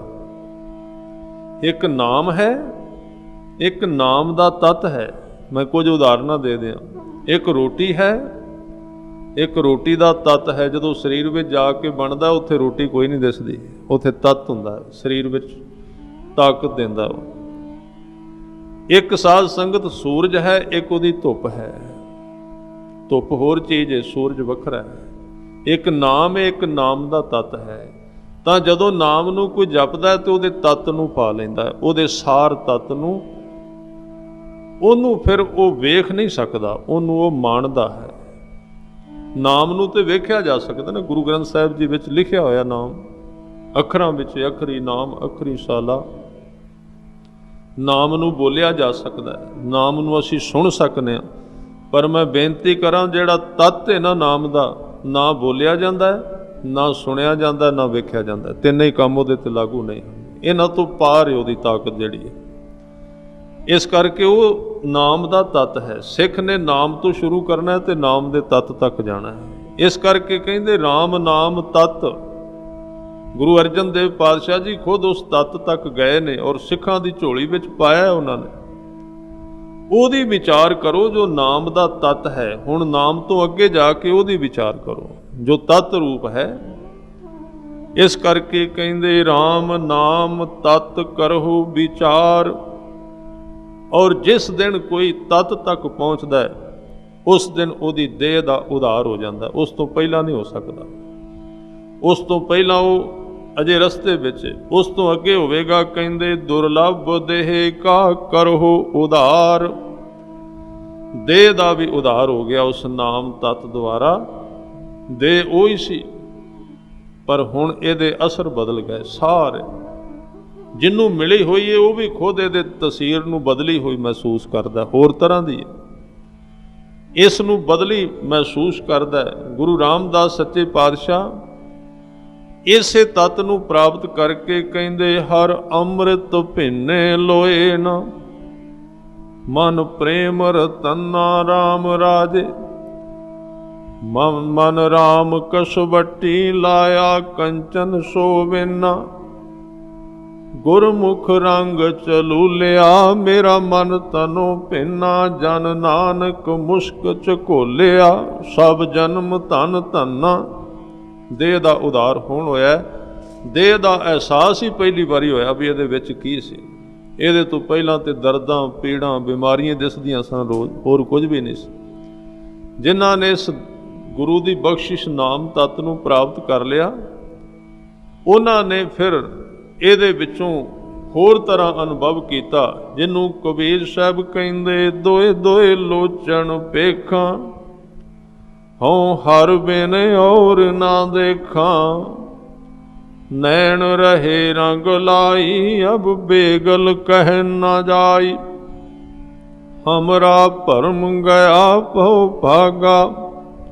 ਜਬ ਰਾਮ ਨਾਮ ਚਿਤ ਲਾਗਾ। ਇਸ ਤਰ੍ਹਾਂ ਉਹਨਾਂ ਨੇ ਆਪਣੀ ਦੇਹ ਦਾ ਦੁਰਲਭ ਦੇਹ ਕਾ ਕਰੋ ਉਧਾਰ। ਗੁਰੂ ਅਰਜਨ ਦੇਵ ਸੱਚੇ ਪਾਤਸ਼ਾਹ ਜੀ ਕਹਿੰਦੇ ਆਪਣੀ ਇਸ ਦੇਹ ਦਾ ਉਧਾਰ ਕਰਕੇ ਦੇਖੋ। ਹਜ਼ੂਰ ਕਹਿੰਦੇ ਅੰਮ੍ਰਿਤ ਬਚਨ ਹਰ ਕੇ ਗੁਣ ਗਾਓ। ਪ੍ਰਾਣ ਤਰਨ ਕਾ ਇਹ ਸੁਭਾਉ। ਅਕਾਲ ਪੁਰਖ ਵਾਹਿਗੁਰੂ ਜੀ ਦੇ ਅੰਮ੍ਰਿਤ ਰੂਪੀ ਬਚਨ ਗੁਰਬਾਣੀ ਨੂੰ ਗਾਓ। ਅੰਮ੍ਰਿਤ ਬਚਨ ਹਰ ਕੇ ਗੁਣ ਗਾਓ। ਇਹਨੂੰ ਗਾਉਣ ਨਾਲ ਕੀ ਹੁੰਦਾ? ਕਹਿੰਦੇ ਪ੍ਰਾਣ ਤਰਨ ਕਾ ਇਹ ਸੁਭਾਉ। ਸੁਭਾਉ ਦੇ ਅਰਥ ਨੇ ਤਰੀਕਾ। ਪ੍ਰਾਣ ਦੇ ਤਰਨ ਦਾ ਕੀ ਅਰਥ ਹੈ? ਪ੍ਰਾਣ ਦੇ ਅਰਥ ਨੇ ਸਾਡੇ ਸਵਾਸਾਂ ਵਿੱਚ ਪ੍ਰਾਣ ਚੱਲਦਾ। ਏਕ ਸ਼ਬਦ ਮੇਰੇ ਪ੍ਰਾਣ ਬਸਤ ਹੈ। ਆਮ ਤੌਰ ਤੇ ਅਸੀਂ ਪ੍ਰਾਣਾਂ ਦੇ ਵਿੱਚ ਡੁੱਬੇ ਰਹਿੰਦੇ ਹਾਂ। ਸਾਡੇ ਵਿੱਚ ਪ੍ਰਾਣਾਂ ਦੀ ਨਦੀ ਚੱਲ ਰਹੀ ਹੈ, ਇੱਕ ਮਸਤਕ ਤੋਂ ਲੈ ਕੇ ਨਾਭੀ ਤੱਕ। ਇਹ ਜਿਹੜੀ ਨਦੀ ਹੈ ਇਹਦੇ ਵਿੱਚ ਆਮ ਤੌਰ ਤੇ ਅਸੀਂ ਡੁੱਬੇ ਰਹਿੰਦੇ ਹਾਂ, ਵਿੱਚ ਖਿਆਲਾਂ ਵਿੱਚ ਜਿੰਨੇ ਵਿਚਾਰ ਆਉਣਗੇ ਨਾ ਉਹਨਾਂ ਮਨ ਇਹਨਾਂ ਵਿੱਚ ਡੁੱਬਾ ਰਹੇਗਾ, ਡੁੱਬਿਆ ਹੋਇਆ ਪ੍ਰਤੀਤ ਕਰੇਗਾ, ਭੁੱਲਿਆ ਭੁੱਲਿਆ ਜਿਹਾ ਜੀਵਨ ਪ੍ਰਤੀਤ ਹੋਵੇਗਾ, ਭਟਕਿਆ ਜਿਹਾ, ਰੁੱਖਾ ਸੁੱਖਾ ਜਿਹਾ, ਪਤਾ ਨਹੀਂ ਲੱਗੇਗਾ ਕਰਨਾ ਕੀ ਹੈ। ਇਉਂ ਲੱਗੇਗਾ ਕਰ ਸਾਰਾ ਕੁਝ ਆਇਆ ਪਰ ਨਿਬੜਿਆ ਕੁਝ ਵੀ ਨਹੀਂ, ਖਲਾਰਾ ਜਿਹਾ ਪਿਆ ਹੋਇਆ ਜ਼ਿੰਦਗੀ ਵਿੱਚ। ਜਿੰਨਾ ਚਿਰ ਵਿਅਕਤੀ ਪੁਰਾਣਾ ਵਿੱਚ ਡੁੱਬਾ ਰਹੇਗਾ, ਤਾਂ ਜਿਨ੍ਹਾਂ ਨੇ ਗੁਰੂ ਕੇ ਸ਼ਬਦ ਦੇ ਨਾਲ ਸਾਂਝ ਪਾਈ, ਗੁਰਬਾਣੀ ਨਾਲ ਸਤਿਗੁਰਾਂ ਦੇ ਚਰਨ ਫੜੇ, ਉਹ ਇਹਨਾਂ ਪੁਰਾਣਾਂ ਦੇ ਉੱਤੇ ਤਰਨ ਲੱਗ ਪਏ। ਜਦੋਂ ਤਰੇ, ਕੰਮ ਭਾਵੇਂ ਸਾਰੇ ਪਏ ਨੇ ਪਰ ਲੱਗਦਾ ਇਸ ਤਰ੍ਹਾਂ ਕੋਈ ਵੀ ਨਹੀਂ ਕੰਮ, ਬੇਪਰਵਾਹੀ, ਕੰਮ ਸਾਰੇ ਖਿਲਰੇ ਹੋਏ ਨੇ। ਤੁਸੀਂ ਕਬੀਰ ਜੀ ਦੀ ਬਾਣੀ ਪੜ੍ਹੋ, ਉਹਨਾਂ ਦੀ ਮਾਤਾ ਕਹਿੰਦੀ ਹੈ ਆਪਣਾ ਕੰਮ ਤੇ ਨਿਬੇੜ, ਕਹਿੰਦੇ ਨਿਬੜੇ ਹੋਇਆ ਕੀ ਨਿਬੇੜਨਾ ਹੈ। ਕਹਿੰਦੇ ਬਾਹਰ ਵੇਖ ਲੋਕ ਬੈਠੇ ਨੇ, ਉਹ ਮੈਨੂੰ ਆ ਕੇ ਉਲਾਮੇ ਦਿੰਦੇ ਨੇ, ਧਾਗੇ ਤੇਰੇ ਖਿਲਰੇ ਹੋਏ ਨੇ, ਖੱਡੀ ਬੁਣਦੇ ਸਨ, ਬਾਹਰ ਜਾ ਕੇ ਵੇਖ ਖਿਲਾਰਾ ਪਿਆ ਹੈ।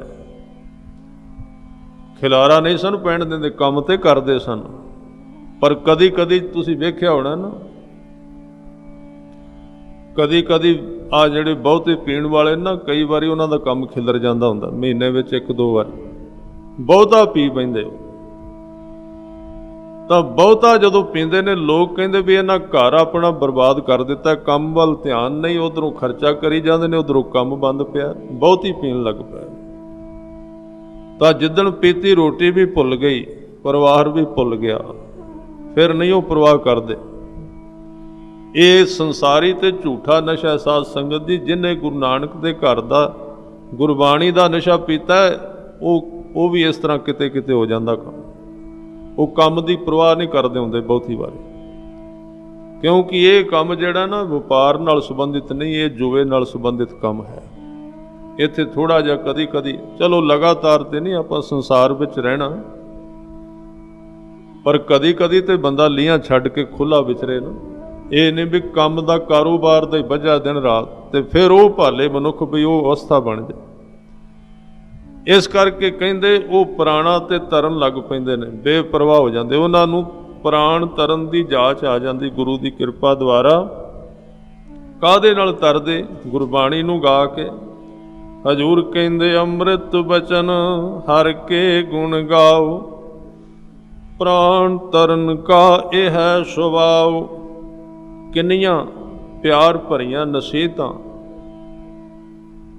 ਬੜੀਆਂ ਸਿੱਖਿਆਵਾਂ ਗੁਰੂ ਅਰਜਨ ਦੇਵ ਜੀ ਦੇ ਰਹੇ ਨੇ, ਕਿਵੇਂ ਕਿਵੇਂ ਤੂੰ ਕਰਨਾ ਹੈ।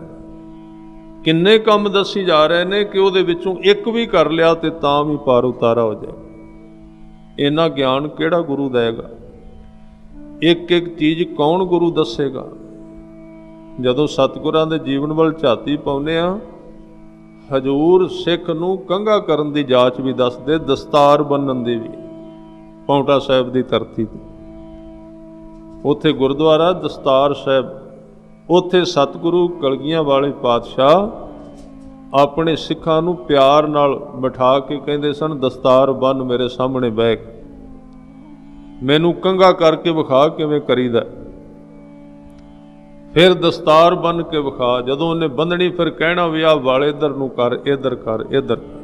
ਕਿੰਨਾ ਨੇੜੇ ਗੁਰੂ ਹੈ, ਕਿੰਨਾ ਪਿਆਰ ਕਰਦਾ ਹੈ। ਇੱਕ ਇੱਕ ਕੰਮ ਦੱਸੀ ਜਾਂਦਾ ਹੈ। ਦਾਤਨ ਨੀਤ ਕਰੇ ਤੂੰ ਦਾਤਨ ਰੋਜ਼ ਕਰਨੀ, ਕੰਘਾ ਦੋਨੋਂ ਵਕਤ ਕਰ, ਦੋਵੇਂ ਟਾਈਮ ਕੰਘਾ ਕਰਨਾ। ਦਸਤਾਰ ਚੁਣੇ ਕਰ ਬੰਨ੍ਹਈ, ਦਸਤਾਰ ਚੁਣ ਕੇ ਬੰਨਣੀ, ਟੋਪੀ ਨਹੀਂ ਬਣਾਉਣੀ ਇਹਦੀ। ਇਹ ਗੁਰੂ ਦਾ ਸਿੱਖ ਨਾਲ ਬਹੁਤਾ ਸਨੇਹ ਪਿਆਰ ਹੈ। ਇਸ ਕਰਕੇ ਇੱਥੇ ਵੀ ਕਹਿ ਰਹੇ ਨੇ, ਇੱਕ ਹੋਰ ਸਿੱਖਿਆ ਬਖਸ਼ਿਸ਼ ਕੀਤੀ, ਕਹਿੰਦੇ 8 ਪਹਿਰ ਪ੍ਰਭ ਪੇਖੋ ਨੇਰਾ। ਆਪਣੇ ਅਕਾਲ ਪੁਰਖ ਨੂੰ ਕਹਿੰਦੇ 8 ਪਹਿਰ ਕੋਲ ਸਮਝ ਨਾ ਕਰੋ, ਨੇੜੇ ਵੇਖੋ ਉਸ ਨੂੰ ਕਿ ਤੁਹਾਡੇ ਕੋਲ ਹੈ।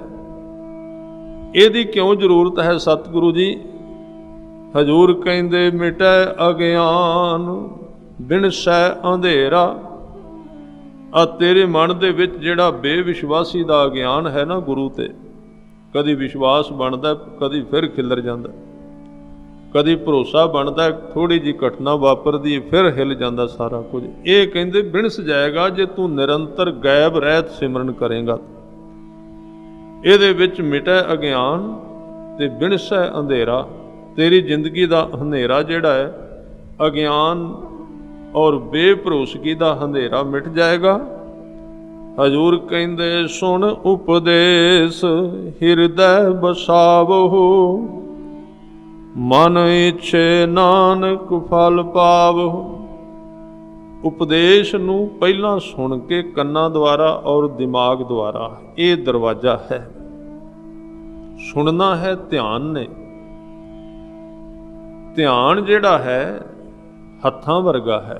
जिवें आपां शब्द सुनने आ ना, गुरबाणी सुनी दी, कीर्तन विचार, तां सुनिया काहदे नाल जांदा? कन्नां नाल ते ध्यान नाल। उहदे नाल सुन लईदा, दिमाग सुनदा। इत्थे एक गलती हो जाती है। गलती की हुंदी भी ध्यान नाल सुनीदा ते ध्यान विच ही रख लईदा, बस वो गलती है। ध्यान विच नहीं रखना। इस ध्यान द्वारा सुनना है, ध्यान विच स्टोर नहीं करना। ਉਹਨੂੰ ਅੱਗੇ ਉਡੇਲ ਦੇਣਾ ਹੈ ਹਿਰਦੇ ਵਿੱਚ, ਡੂੰਘੇ ਥਾਂ ਤੇ ਉਹਨੂੰ ਹਿਰਦੇ ਵਿੱਚ ਉਡੇਲ ਦੇਣਾ ਹੈ। ਇਹ ਇਸ ਤਰ੍ਹਾਂ ਹੋਵੇਗਾ ਜਿਵੇਂ ਕੋਈ ਆਦਮੀ ਸਾਰੀ ਉਮਰ ਹੱਥ ਵਿੱਚ ਪ੍ਰਸ਼ਾਦਾ ਫੜੀ ਰੱਖੇ, ਨਾਲੇ ਕਲਪੀ ਜਾਏ ਮੇਰੀ ਭੁੱਖ ਨਹੀਂ ਜਾਂਦੀ। ਭੁੱਖ ਕਿਵੇਂ ਜਾਏ? ਹੱਥ ਵਿੱਚ ਤੂੰ ਫੜਿਆ। ਉਹ ਕਹੇਗਾ ਜੀ ਹੱਥ ਵਿੱਚ ਨਾ ਫੜਾਂ ਪ੍ਰਸ਼ਾਦਾ। ਹੱਥ ਵਿੱਚ ਫੜ ਪਰ ਮੂੰਹ ਵਿੱਚ ਵੀ ਪਾ। ਹੱਥ ਵਿੱਚ ਫੜਿਆ ਭੁੱਖ ਨਹੀਂ ਹਟਣੀ। ਹੱਥ ਵਿੱਚ ਫੜਿਆ ਤੇਰੀ ਭੁੱਖ ਨਹੀਂ ਜਾਏਗੀ। ਕੱਲਾ ਸੁਣਿਆ ਤੈਨੂੰ ਤ੍ਰਿਪਤੀ ਨਹੀਂ ਆਉਣੀ। ਸੁਣਨ ਤੋਂ ਬਾਅਦ ਅੰਦਰ ਧਾਰਨ ਕਰ ਲੈ, ਹਿਰਦੇ ਵਿੱਚ ਧਾਰਨ ਕਰ ਲੈ। ਹੁਣ ਕਿਸੇ ਨੇ ਪੁੱਛਿਆ ਹਿਰਦਾ ਕਿੱਥੇ ਵੇ ਜੀ? ਜੋਗੀਆਂ ਵਾਲੇ ਹਿਰਦੇ ਦੀ ਗੱਲ ਛੱਡੋ, ਤੇ ਗੱਲ ਹੋਰ ਤਰ੍ਹਾਂ ਦੀ। ਹਿਰਦਾ ਪਤਾ ਲੱਗ ਜਾਏਗਾ ਕਿੱਥੇ ਹੈ। ਹਿਰਦਾ ਉੱਥੇ ਹੈ ਜਿੱਥੇ ਸਾਡੇ ਬੱਚੇ ਦੀ ਯਾਦ ਵਸਦੀ ਹੈ, ਉਹ ਹੈ ਹਿਰਦਾ। ਅਦ੍ਰਿਸ਼ਟ ਹੈ ਜਿੱਥੇ ਬੰਦਾ ਆਪਣੀ ਇਸਤਰੀ ਦਾ ਧਿਆਨ ਕਰਦਾ ਹੈ, ਆਪਣੇ ਘਰ ਦਾ ਧਿਆਨ ਕਰਦਾ ਹੈ, ਆਪਣੀ ਦੁਕਾਨ ਦਾ ਧਿਆਨ ਕਰਦਾ ਹੈ, ਆਪਣੇ ਕੱਪੜਿਆਂ ਨੂੰ ਯਾਦ ਰੱਖਦਾ, ਜਿਸ ਡੂੰਘੇ ਥਾਂ ਤੇ ਕਿੰਨੇ ਹਨ, ਕਿਹੜੀ ਕਿਹੜੀ ਥਾਂ ਤੇ ਪਏ ਨੇ। ਆਪਣੇ ਬੈਂਕ ਬੈਲੈਂਸ ਦਾ ਜਿੱਥੇ ਧਿਆਨ ਰੱਖਦਾ ਹੈ, ਹਿਰਦਾ ਉਹੀ ਹੈ। ਉਹ ਜਿੱਥੇ ਹੈ ਤੁਸੀਂ ਵੇਖ ਲੈਣਾ, ਦੱਸਣ ਦੀ ਲੋੜ ਨਹੀਂ। ਸਾਨੂੰ ਪਤਾ ਹਿਰਦਾ ਕਿੱਥੇ ਹੈ। ਸਾਨੂੰ ਪਤਾ ਹਿਰਦੇ ਦੇ ਵਿੱਚ ਕਈ ਚੀਜ਼ਾਂ ਅਸੀਂ ਅਜੇ ਵੀ ਦਬਾ ਕੇ ਰੱਖੀਆਂ ਨੇ, ਜਿਹਦਾ ਕਿਸੇ ਨੂੰ ਪਤਾ ਨਹੀਂ। 20-20 ਸਾਲਾਂ ਤੋਂ 30-30 ਸਾਲਾਂ ਤੋਂ ਪਤੀ ਪਤਨੀ ਇਕੱਠੇ ਰਹਿ ਰਹੇ ਨੇ ਸਮਾਜਿਕ ਤੌਰ ਤੇ, ਪਰ ਸਾਡੇ ਹਿਰਦੇ ਦੀਆਂ ਡੂੰਘਾਈਆਂ ਵਿੱਚ ਕੀ ਹੈ ਉਹ ਪਤੀ ਨੂੰ ਪਤਾ ਹੈ ਆਪਣਾ, ਤੇ ਪਤਨੀ ਨੂੰ ਆਪਣਾ ਪਤਾ ਹੈ। ਉਹ ਹੈ ਹਿਰਦਾ। ਉੱਥੇ ਜਿੱਦਣ ਨਾਮ ਗਿਆ, ਜੇ ਤਬਦੀਲੀ ਨਾ ਆਵੇ ਤੇ ਦੇਖ ਲੈਣਾ, ਉੱਥੇ ਨਹੀਂ ਜਾਂਦਾ। ਇਸ ਕਰਕੇ ਕਹਿੰਦੇ ਸੁਣ ਲੈਣਾ ਤੇ ਸੁਣੀ ਰੱਖਣਾ। ਸੁਣਨਾ ਇੱਕ ਅਤੀ ਵੱਡਾ ਕਰਮ ਹੈ, ਬਹੁਤ ਵੱਡਾ, ਕਿਉਂਕਿ ਸ਼ੁਰੂਆਤ ਇੱਥੋਂ ਹੈ। ਦਰਵਾਜ਼ਾ ਇਹ ਹੈ ਕੁਝ ਅੰਦਰ ਜਾਣ ਦਾ। ਇਹਦੇ ਤੋਂ ਬਿਨਾਂ ਜਾਏਗਾ ਨਹੀਂ, ਸੁਣਨ ਤੋਂ ਬਿਨਾਂ। ਪਰ ਇਹਦੇ ਤੋਂ ਅੱਗੇ ਕਹਿੰਦੇ ਸੁਣ ਉਪਦੇਸ਼, ਗੁਰੂ ਦੇ ਉਪਦੇਸ਼ ਨੂੰ ਸੁਣੋ, ਹਿਰਦੈ ਬਸਾਵੋ। ਫਿਰ ਉਹਨੂੰ ਹਿਰਦੇ ਵਿੱਚ ਵਸਾ ਲਵੋ। ਮਨ ਇੱਛੇ ਨਾਨਕ ਫਲ ਪਾਵੋ। ਫਿਰ ਤੂੰ ਦਾਵਾ ਤੇ ਨਹੀਂ, ਪਰ ਗੱਲ ਪੱਕੀ ਹੈ। ਫਿਰ ਤੂੰ ਨਹੀਂ ਕਹੇਗਾ ਵੀ ਮੈਂ ਕਿਹਾ ਤੇ ਨਹੀਂ ਹੁੰਦਾ, ਫਿਰ ਹੋ ਜਾਏਗਾ ਉਸੇ ਵੇਲੇ। ਮਨ ਇੱਛੇ ਨਾਨਕ ਫਲ ਪਾਵੋ। ਇਹ ਸਾਰੇ ਜੋ ਕਰਮ ਕਹੇ ਨੇ, ਇਹਨਾਂ ਦਾ ਫਲ ਕੀ ਹੈ? ਹਜੂਰ ਕਹਿੰਦੇ ਹਲਤ ਪਲਤ ਦੋਇਲੇ ਹੋ ਸਵਾਰ।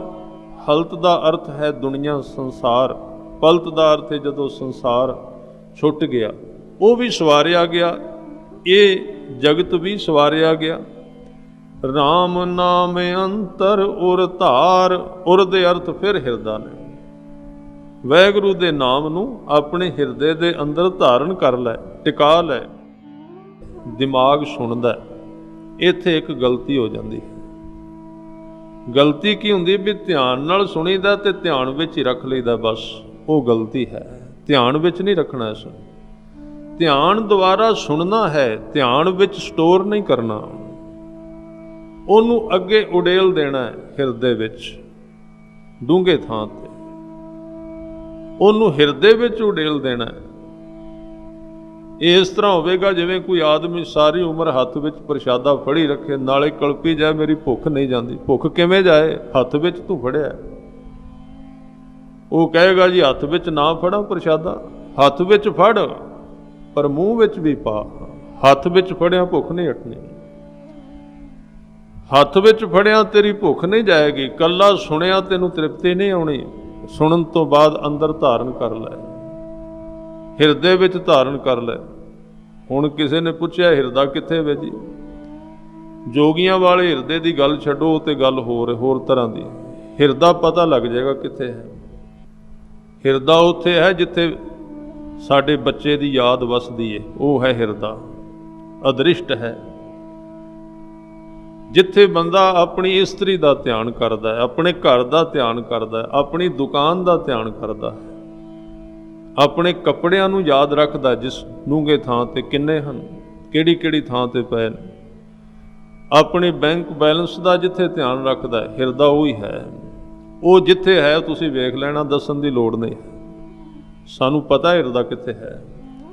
ਸਾਨੂੰ ਪਤਾ ਹਿਰਦੇ ਦੇ ਵਿੱਚ ਕਈ ਚੀਜ਼ਾਂ ਅਸੀਂ ਅਜੇ ਵੀ ਦਬਾ ਕੇ ਰੱਖੀਆਂ ਨੇ, ਜਿਹਦਾ ਕਿਸੇ ਨੂੰ ਪਤਾ ਨਹੀਂ। 20-20 ਸਾਲਾਂ ਤੋਂ 30-30 ਸਾਲਾਂ ਤੋਂ ਪਤੀ ਪਤਨੀ ਇਕੱਠੇ ਰਹਿ ਰਹੇ ਨੇ ਸਮਾਜਿਕ ਤੌਰ ਤੇ, ਪਰ ਸਾਡੇ ਹਿਰਦੇ ਦੀਆਂ ਡੂੰਘਾਈਆਂ ਵਿੱਚ ਕੀ ਹੈ ਉਹ ਪਤੀ ਨੂੰ ਪਤਾ ਹੈ ਆਪਣਾ, ਤੇ ਪਤਨੀ ਨੂੰ ਆਪਣਾ ਪਤਾ ਹੈ। ਉਹ ਹੈ ਹਿਰਦਾ। ਉੱਥੇ ਜਿੱਦਣ ਨਾਮ ਗਿਆ, ਜੇ ਤਬਦੀਲੀ ਨਾ ਆਵੇ ਤੇ ਦੇਖ ਲੈਣਾ, ਉੱਥੇ ਨਹੀਂ ਜਾਂਦਾ। ਇਸ ਕਰਕੇ ਕਹਿੰਦੇ ਸੁਣ ਲੈਣਾ ਤੇ ਸੁਣੀ ਰੱਖਣਾ।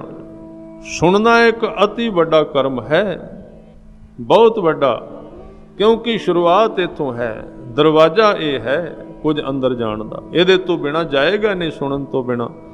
ਪਰ ਇਹਦੇ ਤੋਂ ਅੱਗੇ ਕਹਿੰਦੇ ਸੁਣ ਉਪਦੇਸ਼, ਗੁਰੂ ਦੇ ਉਪਦੇਸ਼ ਨੂੰ ਸੁਣੋ, ਹਿਰਦੈ ਵਸਾਵੋ, ਫਿਰ ਉਹਨੂੰ ਹਿਰਦੇ ਵਿੱਚ ਵਸਾ ਲਵੋ। ਮਨ ਇੱਛੇ ਨਾਨਕ ਫਲ ਪਾਵੋ, ਫਿਰ ਤੂੰ ਦਾਵਾ ਤੇ ਨਹੀਂ, ਪਰ ਗੱਲ ਪੱਕੀ ਹੈ। ਫਿਰ ਤੂੰ ਨਹੀਂ ਕਹੇਗਾ ਵੀ ਮੈਂ ਕਿਹਾ ਤੇ ਨਹੀਂ ਹੁੰਦਾ, ਫਿਰ ਹੋ ਜਾਏਗਾ ਉਸੇ ਵੇਲੇ। ਮਨ ਇੱਛੇ ਨਾਨਕ ਫਲ ਪਾਵੋ। ਇਹ ਸਾਰੇ ਜੋ ਕਰਮ ਕਹੇ ਨੇ, ਇਹਨਾਂ ਦਾ ਫਲ ਕੀ ਹੈ?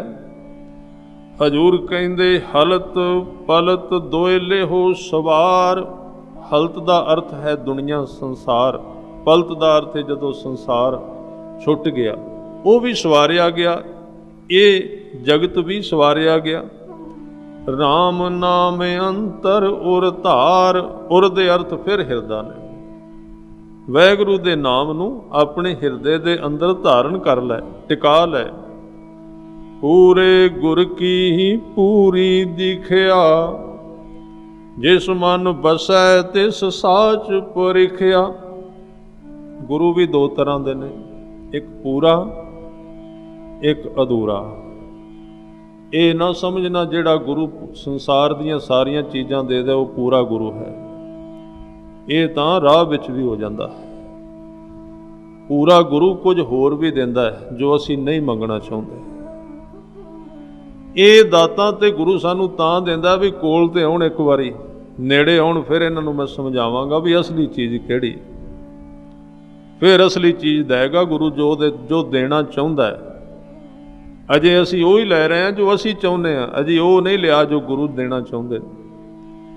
ਪੂਰੇ ਗੁਰੂ ਦੀ ਜਿਹੜੀ ਦੀਖਿਆ ਹੈ ਨਾ, ਦੀਖਿਆ ਦਾ ਅਰਥ ਹੈ ਨਾਮ ਲੈਣਾ। ਖਿਆਲ ਰੱਖਣਾ, ਦੀਖਿਆ ਸ਼ਬਦ ਜਿਹੜਾ ਨਾ, ਦੀਖਿਆ ਦਾ ਸੰਬੰਧ ਹੈ ਗੁਰੂ ਕੋਲੋਂ ਨਾਮ ਲੈਣਾ। ਜਿਵੇਂ ਗੁਰੂ ਗ੍ਰੰਥ ਸਾਹਿਬ ਜੀ ਦੀ ਹਜ਼ੂਰੀ ਵਿੱਚ ਸਿੱਖ ਗੁਰੂ ਕੋਲੋਂ ਨਾਮ ਲੈਂਦਾ, 5 ਸਰੀਰਾਂ 5 ਪਿਆਰਿਆਂ ਦੇ ਰਾਹੀਂ, ਉਹਨੂੰ ਕਹਿੰਦੇ ਸਿੱਖ ਦੀਕਸ਼ਿਤ ਹੋ ਗਿਆ, ਦੀਕਸ਼ਿਤ ਹੋ ਗਿਆ, ਇਹਨੇ ਦੀਖਿਆ ਲਈ ਹੈ।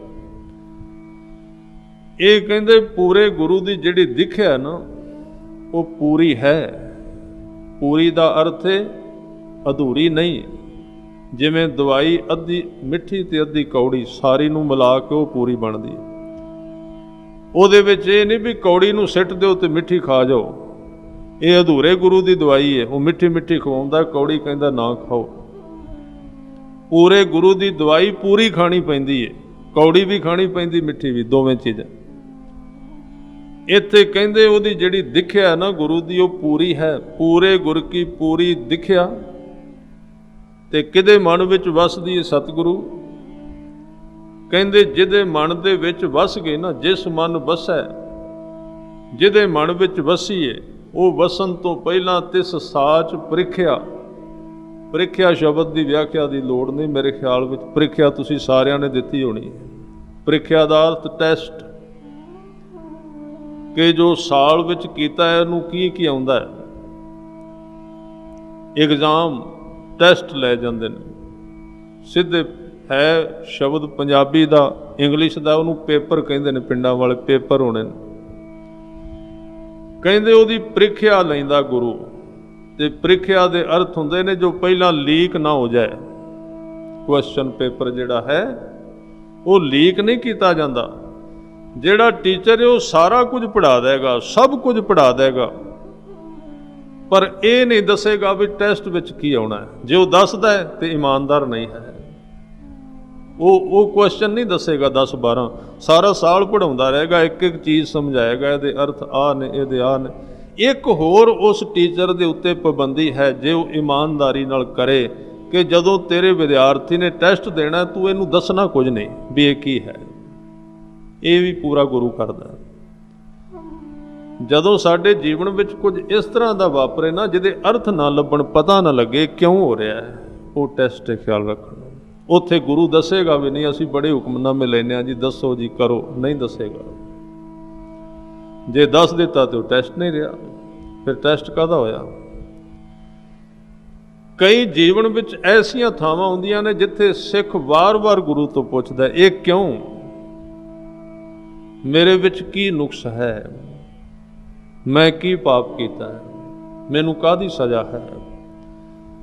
ਗੁਰੂ ਮੂਕ ਉੱਥੇ ਹੋ ਜਾਏਗਾ, ਚੁੱਪ, ਬਿਲਕੁਲ ਬੋਲੇਗਾ ਨਹੀਂ, ਕਿਉਂਕਿ ਜੇ ਉਹ ਬੋਲਦਾ ਹੈ ਤੇ ਸੰਵਿਧਾਨ ਭੰਗ ਹੁੰਦਾ ਟੈਸਟ ਦਾ।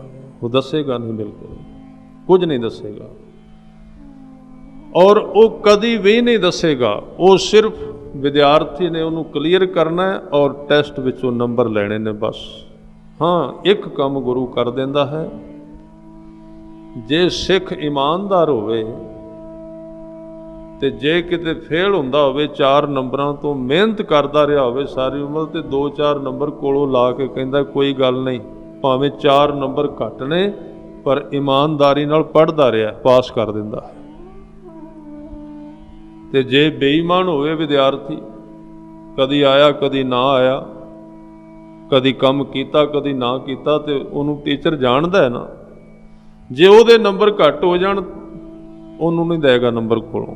ਉਹ ਕਹੇਗਾ ਵੀ ਇਹ ਤੇ ਭ੍ਰਸ਼ਟ ਸੀ, ਪਹਿਲੇ ਇਹਦੀ ਨੀਅਤ ਹੀ ਕੋਈ ਨਹੀਂ ਸੀ, ਫੇਲ ਕਰਦੇ ਉਸ ਨੂੰ, ਪਰਤ ਕੇ ਫਿਰ ਸਾਲ ਲਾਉਣ। ਇਸ ਤਰ੍ਹਾਂ ਜਿਸ ਮਨ ਵਸੈ ਤਿਸ ਸਾਚ ਪ੍ਰੀਖਿਆ। ਇਹ ਗੁਰੂ ਪ੍ਰੀਖਿਆ ਗੁਰੂ ਨੂੰ ਲੈਣੀ ਹੀ ਪੈਂਦੀ, ਔਰ ਜਿੰਨੀ ਵੱਡੀ ਕਲਾਸ ਅਸੀਂ ਚੁਣਦੇ ਹਾਂ ਪ੍ਰੀਖਿਆ ਓਨੀ ਹੀ ਵੱਡੀ ਹੋ ਜਾਂਦੀ। ਖਿਆਲ ਰੱਖਣਾ। ਤੁਸੀਂ ਵੇਖਿਆ ਹੋਏਗਾ ਨਾ, ਜਦੋਂ ਵਿਦਿਆਰਥੀ ਨਵਾਂ ਅਟੈਂਡ ਕਰਦਾ ਨਵਾਂ ਕੋਰਸ, ਤੇ ਪਹਿਲਾਂ 100 ਵਾਰੀ ਸੋਚਦਾ ਵੀ ਕਰ ਲਾਂਗਾ ਕਿ ਨਹੀਂ। ਅਸੀਂ ਕੋਰਸ ਬੜੇ ਵੱਡੇ ਚੁਣ ਲੈਂਦੇ ਹਾਂ ਤੇ ਝਟਕਾ ਪਹਿਲਾ ਹੀ ਸਾਧ ਸੰਗਤ ਲੱਗਦਾ। ਤਾਂ ਹੀ ਭਾਈ ਮੰਝ ਜੀ ਨੇ ਕਿਹਾ ਸੀ ਗੁਰੂ ਅਰਜਨ ਦੇਵ ਪਾਤਸ਼ਾਹ ਜੀ ਨੂੰ, ਜਦੋਂ ਉਹਨਾਂ ਕਿਹਾ ਵੀ 10 ਭਾਈ ਮੰਝ ਜੀ ਤੁਸੀਂ ਬਹੁਤ ਸੇਵਾ ਕੀਤੀ, ਕੁਝ ਦਿਓ। ਤੇ ਸਤਿਗੁਰੂ ਗੁਰੂ ਅਰਜਨ ਦੇਵ ਪਾਤਸ਼ਾਹ ਜੀ ਨੂੰ ਭਾਈ ਮੰਝ ਉਹਨਾਂ ਜਵਾਬ ਦਿੱਤਾ, ਕਹਿੰਦੇ ਮਹਾਰਾਜ ਹੁਣ ਮੰਗੀਏ ਕੀ, ਕਿਉਂਕਿ ਆਨੰਦ ਆ ਗਿਆ, ਜਿਵੇਂ ਆਪਾਂ ਸ਼ੁਰੂ ਵਿੱਚ ਕਿਹਾ ਸੀ। ਕਹਿੰਦੇ ਨਹੀਂ, ਫਿਰ ਵੀ ਕੁਝ ਮੰਗੋ। ਉਹ ਐਸਾ ਸਿੱਖ ਸੀ ਜਿਹਨੇ ਸਾਡੇ ਵਾਸਤੇ ਮੰਗਿਆ। ਸਾਡੇ ਵਾਸਤੇ ਕੀ ਮੰਗਿਆ ਸੀ? ਇਹ ਮੰਗਿਆ ਸੀ ਵੀ ਜਦੋਂ ਪ੍ਰੀਖਿਆ ਲੈਂਦੇ ਹੋ ਨਾ, ਸਵਾਲ ਥੋੜ੍ਹੇ ਜਿਹੇ ਸੌਖੇ ਹੀ ਪਾਇਆ ਕਰੋ, ਇੰਨੇ ਜੋਗਾ ਕੰਮ ਹੈ ਨਹੀਂ ਸਾਡੇ ਵਿੱਚ।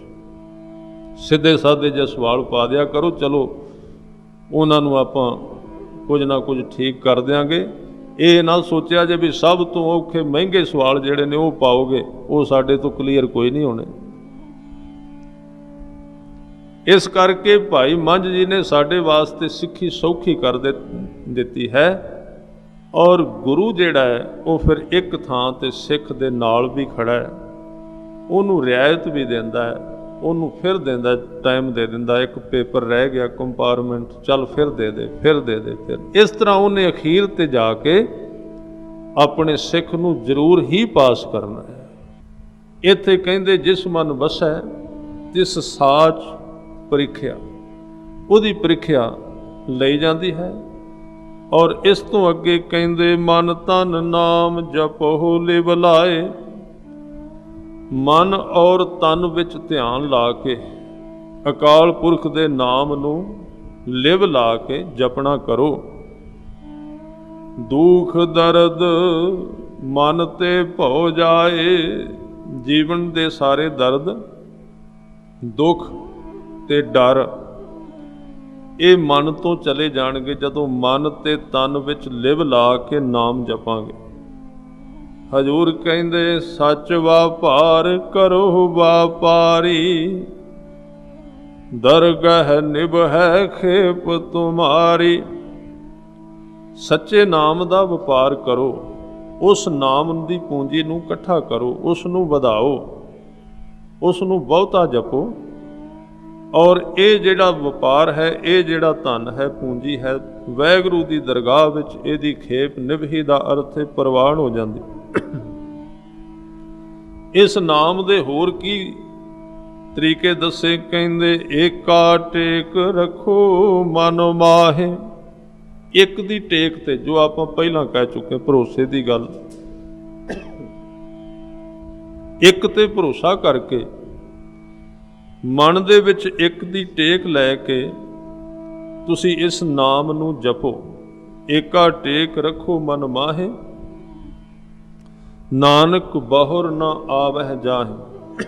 ਪਰਤ ਪਰਤ ਕੇ ਫਿਰ ਤੁਹਾਨੂੰ ਨਹੀਂ ਆਉਣਾ ਪਏਗਾ, ਵਾਰ-ਵਾਰ ਨਹੀਂ ਭਟਕਣਾ ਪਏਗਾ। ਤਿਸ ਤੇ ਦੂਰ ਕਹਾਂ ਕੋ ਜਾਏ, ਉਬਰੈ ਰਾਖਣ ਹਾਰ ਧਿਆਏ। ਉਹ ਇੰਨਾ ਬੇਅੰਤ ਹੈ, ਉਹਦੇ ਤੋਂ ਦੂਰ ਕੋਈ ਜਾਣਾ ਵੀ ਚਾਹੇ ਕਿੱਥੇ ਜਾਏਗਾ? ਕਿਉਂਕਿ ਜਿੰਨਾ ਚਿਰ ਉਹ ਹੈ ਉਹਨਾਂ ਚਿਰ ਪਰਮਾਤਮਾ ਉਹਦੇ ਨਾਲ ਹੀ ਹੈ, ਉਹਦੇ ਤੋਂ ਦੂਰ ਜਾਇਆ ਨਹੀਂ ਜਾ ਸਕਦਾ। ਉਹ ਉੱਭਰ ਸਕਦਾ ਹੈ ਸੰਸਾਰ ਦੇ ਚਿੱਕੜ ਵਿੱਚੋਂ, ਉੱਚਾ ਉੱਠ ਸਕਦਾ ਹੈ ਜੇ ਉਹ ਰੱਖਣਹਾਰ ਵਾਹਿਗੁਰੂ ਦਾ ਧਿਆਨ ਕਰੇ, ਉਹਨੂੰ ਧਿਆਏ। ਹਜ਼ੂਰ ਕਹਿੰਦੇ ਨਿਰਭਉ ਜਪੈ ਸਗਲ ਭਉ ਮਿਟੈ। ਜਿਹਨੂੰ ਯਾਦ ਕਰੀਏ ਉਹਦਾ ਸੁਭਾਅ ਸਾਡੇ ਵਿੱਚ ਆ ਜਾਂਦਾ ਹੈ। ਨਿਰਭਉ ਵਾਹਿਗੁਰੂ ਨੂੰ ਜਪਣ ਦੇ ਨਾਲ ਸਾਡੇ ਸਾਰੇ ਭਉ ਮਿਟ ਜਾਣਗੇ, ਡਰ ਖਤਮ ਹੋ ਜਾਣਗੇ। ਪ੍ਰਭ ਕਿਰਪਾ ਤੇ ਪ੍ਰਾਣੀ ਛੁਟੈ। ਇਹ ਪ੍ਰਾਣੀ, ਇਹ ਜੀਵ ਪ੍ਰਭੂ ਦੀ ਕਿਰਪਾ ਦੁਆਰਾ, ਵਾਹਿਗੁਰੂ ਦੀ ਕਿਰਪਾ ਦੁਆਰਾ ਸੰਸਾਰ ਤੋਂ ਮੁਕਤ ਹੋ ਸਕਦਾ ਹੈ, ਛੁੱਟ ਸਕਦਾ। ਜਿਸ ਪ੍ਰਭ ਰਾਖੈ ਤਿਸ ਨਾਹੀ ਦੁਖ, ਨਾਮ ਜਪਤ ਮਨ ਹੋਵਤ ਸੁਖ। ਜਿਸ ਨੂੰ ਕਿਰਪਾ ਕਰਕੇ ਅਕਾਲ ਪੁਰਖ ਵਾਹਿਗੁਰੂ ਰੱਖ ਲੈਂਦਾ ਹੈ, ਭਾਵ ਉਹਦੇ ਵੱਲ ਹੋ ਜਾਂਦਾ ਹੈ, ਉਸ ਮਨੁੱਖ ਨੂੰ ਉਹ ਦੁੱਖ ਨਹੀਂ ਲੱਗਣ ਦਿੰਦਾ। ਔਰ ਨਾਮ ਜਪਣ ਕਰਕੇ ਉਸ ਗੁਰਮੁਖ ਦੇ ਮਨ ਵਿੱਚ ਸੁਖ ਦੀ ਪ੍ਰਾਪਤੀ ਹੋ ਜਾਂਦੀ, ਸੁਖ ਦੀ ਦਾਤ ਮਿਲ ਜਾਂਦੀ ਹੈ। ਚਿੰਤਾ ਜਾਏ ਮਿਟੈ ਅਹੰਕਾਰ, ਤਿਸ ਜਨ ਕੋ ਕੋਏ ਨਾ ਪਹੁੰਚਣ ਹਾਰ। ਜਿਹਦੇ ਤੇ ਰਹਿਮਤ ਕਰ ਦਿੰਦਾ, ਉਹਦੀ ਸਾਰੀ ਚਿੰਤਾ ਖਤਮ ਹੋ ਜਾਂਦੀ, ਉਹਦੇ ਵੱਲ ਹੋ ਜਾਂਦਾ, ਉਹਦਾ ਆਸਰਾ ਬਣ ਜਾਂਦਾ ਹੈ। ਔਰ ਉਹਦਾ ਹੰਕਾਰ ਜੋ ਮੂਲ ਚਿੰਤਾ ਦਾ ਕਾਰਨ ਹੈ, ਉਹ ਵੀ ਮਿਟ ਜਾਂਦਾ ਹੈ। ਔਰ ਐਸੇ ਜਨ ਨੂੰ ਕੋਈ ਵੀ ਪਹੁੰਚ ਨਹੀਂ ਸਕਦਾ, ਉਹਦੇ ਤੇ ਕੁਝ ਵੀ ਪ੍ਰਭਾਵ ਨਹੀਂ ਪਾ ਸਕਦਾ, ਉਹ ਬੇਪਰਵਾਹ ਹੋ ਜਾਂਦਾ ਹੈ। ਸਿਰ ਉਪਰ ਠਾਡਾ ਗੁਰ ਸੂਰਾ, ਨਾਨਕ ਤਾਕੇ ਕਾਰਜ ਪੂਰਾ। ਪੂਰਾ ਗੁਰੂ ਸਿਰ ਤੇ ਖੜਾ ਹੈ ਜਿਸ ਸਿੱਖ ਦੇ, ਉਹਦੇ ਸਾਰੇ ਕਾਰਜ ਪੂਰੇ ਹਨ। ਸਿਰ ਉੱਪਰ ਠਾਡਾ। ਬਹੁਤੀ ਵਾਰੀ ਸਿੱਖ ਨੂੰ ਨਹੀਂ ਜਾਪਦਾ ਕਿ ਉਹਦਾ ਗੁਰੂ ਉਹਦੇ ਕੋਲ ਹੈ, ਪਰ ਗੁਰੂ ਸਦਾ ਉਹਦੇ ਨਾਲ ਹੈ, ਦੂਰ ਨਹੀਂ ਹੈ। ਗੁਰੂ ਉਹਨੂੰ ਆਪਣਾ ਆਪ ਦਰਸਾਉਂਦਾ ਨਹੀਂ, ਵਿਖਾਉਂਦਾ ਨਹੀਂ, ਕਿਤੇ ਕਿਤੇ ਪ੍ਰਗਟ ਹੁੰਦਾ ਥੋੜਾ ਜਿਹਾ ਘਟਨਾਵਾਂ ਦੁਆਰਾ, ਪਰ ਉਹ ਬਹੁਤੀ ਵਾਰੀ ਪ੍ਰਗਟ ਨਹੀਂ ਹੁੰਦਾ। ਉਹ ਪ੍ਰਗਟ ਤਾਂ ਨਹੀਂ ਹੁੰਦਾ ਕਿ ਉਹਦੇ ਅੰਦਰਲੇ ਵਿਸ਼ਵਾਸ ਦੀ ਕਚਿਆਈ ਨੂੰ ਖਤਮ ਕਰਨਾ ਚਾਹੁੰਦਾ ਉਸ ਕਾਂਬੇ ਦੁਆਰਾ। ਇਹ ਜ਼ਰੂਰੀ ਹੈ। ਮਨੁੱਖ ਨੂੰ ਇਹ ਕਾਂਬਾ ਆਉਂਦਾ ਰਹਿੰਦਾ ਨਾ, ਪਤਾ ਨਹੀਂ ਹੈ ਕਿ ਨਹੀਂ, ਜਿਹਨੂੰ ਜਪਣਿਆ ਉਹ ਪਤਾ ਨਹੀਂ ਸਹਾਇਤਾ ਕਰੇਗਾ ਕਿ ਨਹੀਂ, ਉਹਦੇ ਵਿੱਚ ਇੱਕ ਕਾਂਬਾ ਚੱਲਦਾ ਅੰਦਰ, ਕੰਬਦਾ ਮਨੁੱਖ ਡਰਦਾ ਹੈ। ਉਹ ਕਾਂਬਾ ਹੋਣਾ ਜ਼ਰੂਰੀ, ਉਹ ਡਰਨਾ ਜ਼ਰੂਰੀ, ਕਿਉਂਕਿ ਉਸ ਹਿਲਜੁਲ ਦੇ ਵਿੱਚ ਉਹਦੇ ਵਿੱਚੋਂ ਨੁਕਸ ਨਿਕਲਣੇ ਨੇ, ਮੈਲ ਨਿਕਲਣੀ, ਤਾਂ ਉਹਨੇ ਸ਼ੁੱਧ ਹੋਣਾ। ਇਹ ਸਾਰੇ ਪੂਰੇ ਸੰਵਿਧਾਨ ਘੜੇ ਹੋਏ ਨੇ ਗੁਰੂ ਵੱਲੋਂ ਬਣਾਏ ਹੋਏ, ਇਹਨਾਂ ਵਿੱਚ 1% ਵੀ ਨੁਕਸ ਨਹੀਂ ਹੈ, ਕਮੀ ਨਹੀਂ। ਤਾਂ ਉਹਨੂੰ ਪੂਰੀ ਤਰ੍ਹਾਂ ਕੰਬਾ ਕੇ ਤਪਾ ਕੇ ਚੰਗੀ ਤਰ੍ਹਾਂ, ਕਈ ਵਾਰੀ ਤੇ ਉਹ ਬੇਭਰੋਸਗੀ ਵਿੱਚ ਵੀ ਚਲਾ ਜਾਂਦਾ ਵੀ ਪਤਾ ਨਹੀਂ ਹੈ ਵੀ ਇਹ ਕਿ ਨਹੀਂ, ਕਿਹੜੇ ਕੰਮ ਨੂੰ ਫੜੇਗਾ, ਪਰ ਉਹ ਇਹ ਸਾਰਾ ਕਾਰਜ ਆਪ ਹੀ ਕਰਦਾ ਤਰੀਕੇ ਦੇ ਨਾਲ। ਇਸ ਕਰਕੇ ਕਹਿੰਦੇ ਸਿਰ ਉੱਪਰ ਠਾਡਾ, ਠਾਡਾ ਦਾ ਅਰਥ ਨੇ ਖੜਾ ਹੋਇਆ, ਠਾਡੇ ਦੇ ਅਰਥ ਖੜੇ ਹੋਣਾ, ਪਹਿਲਾਂ ਵੀ ਮੈਂ ਕਿਹਾ ਸੀ। ਜੇ ਇਸ ਨੂੰ ਠਾਂਡਾ ਕਹਿ ਦਿੱਤਾ ਜਿਵੇਂ ਕਿ ਅਸੀਂ ਪੜ੍ਹਦੇ ਹਾਂ, ਇਹ ਬੜਾ ਜ਼ਰੂਰੀ ਹੈ, ਕੁਝ ਸ਼ਬਦ ਸਾਨੂੰ ਉਚਾਰਨ ਸਿੱਖਣੇ ਚਾਹੀਦੇ ਨੇ। ਔਰ ਇੱਥੇ ਕਹਿੰਦੇ ਸਿਰ ਉੱਪਰ ਠਾਡਾ ਗੁਰਸੂਰਾ, ਠਾਡਾ ਦੇ ਅਰਥ ਨੇ ਖੜਾ ਹੋਇਆ ਹੈ। ਤੇ ਖੜਾ ਕੌਣ ਹੁੰਦਾ ਹੈ? ਜਿਹੜਾ ਪਹਿਰੇਦਾਰ ਹੈ।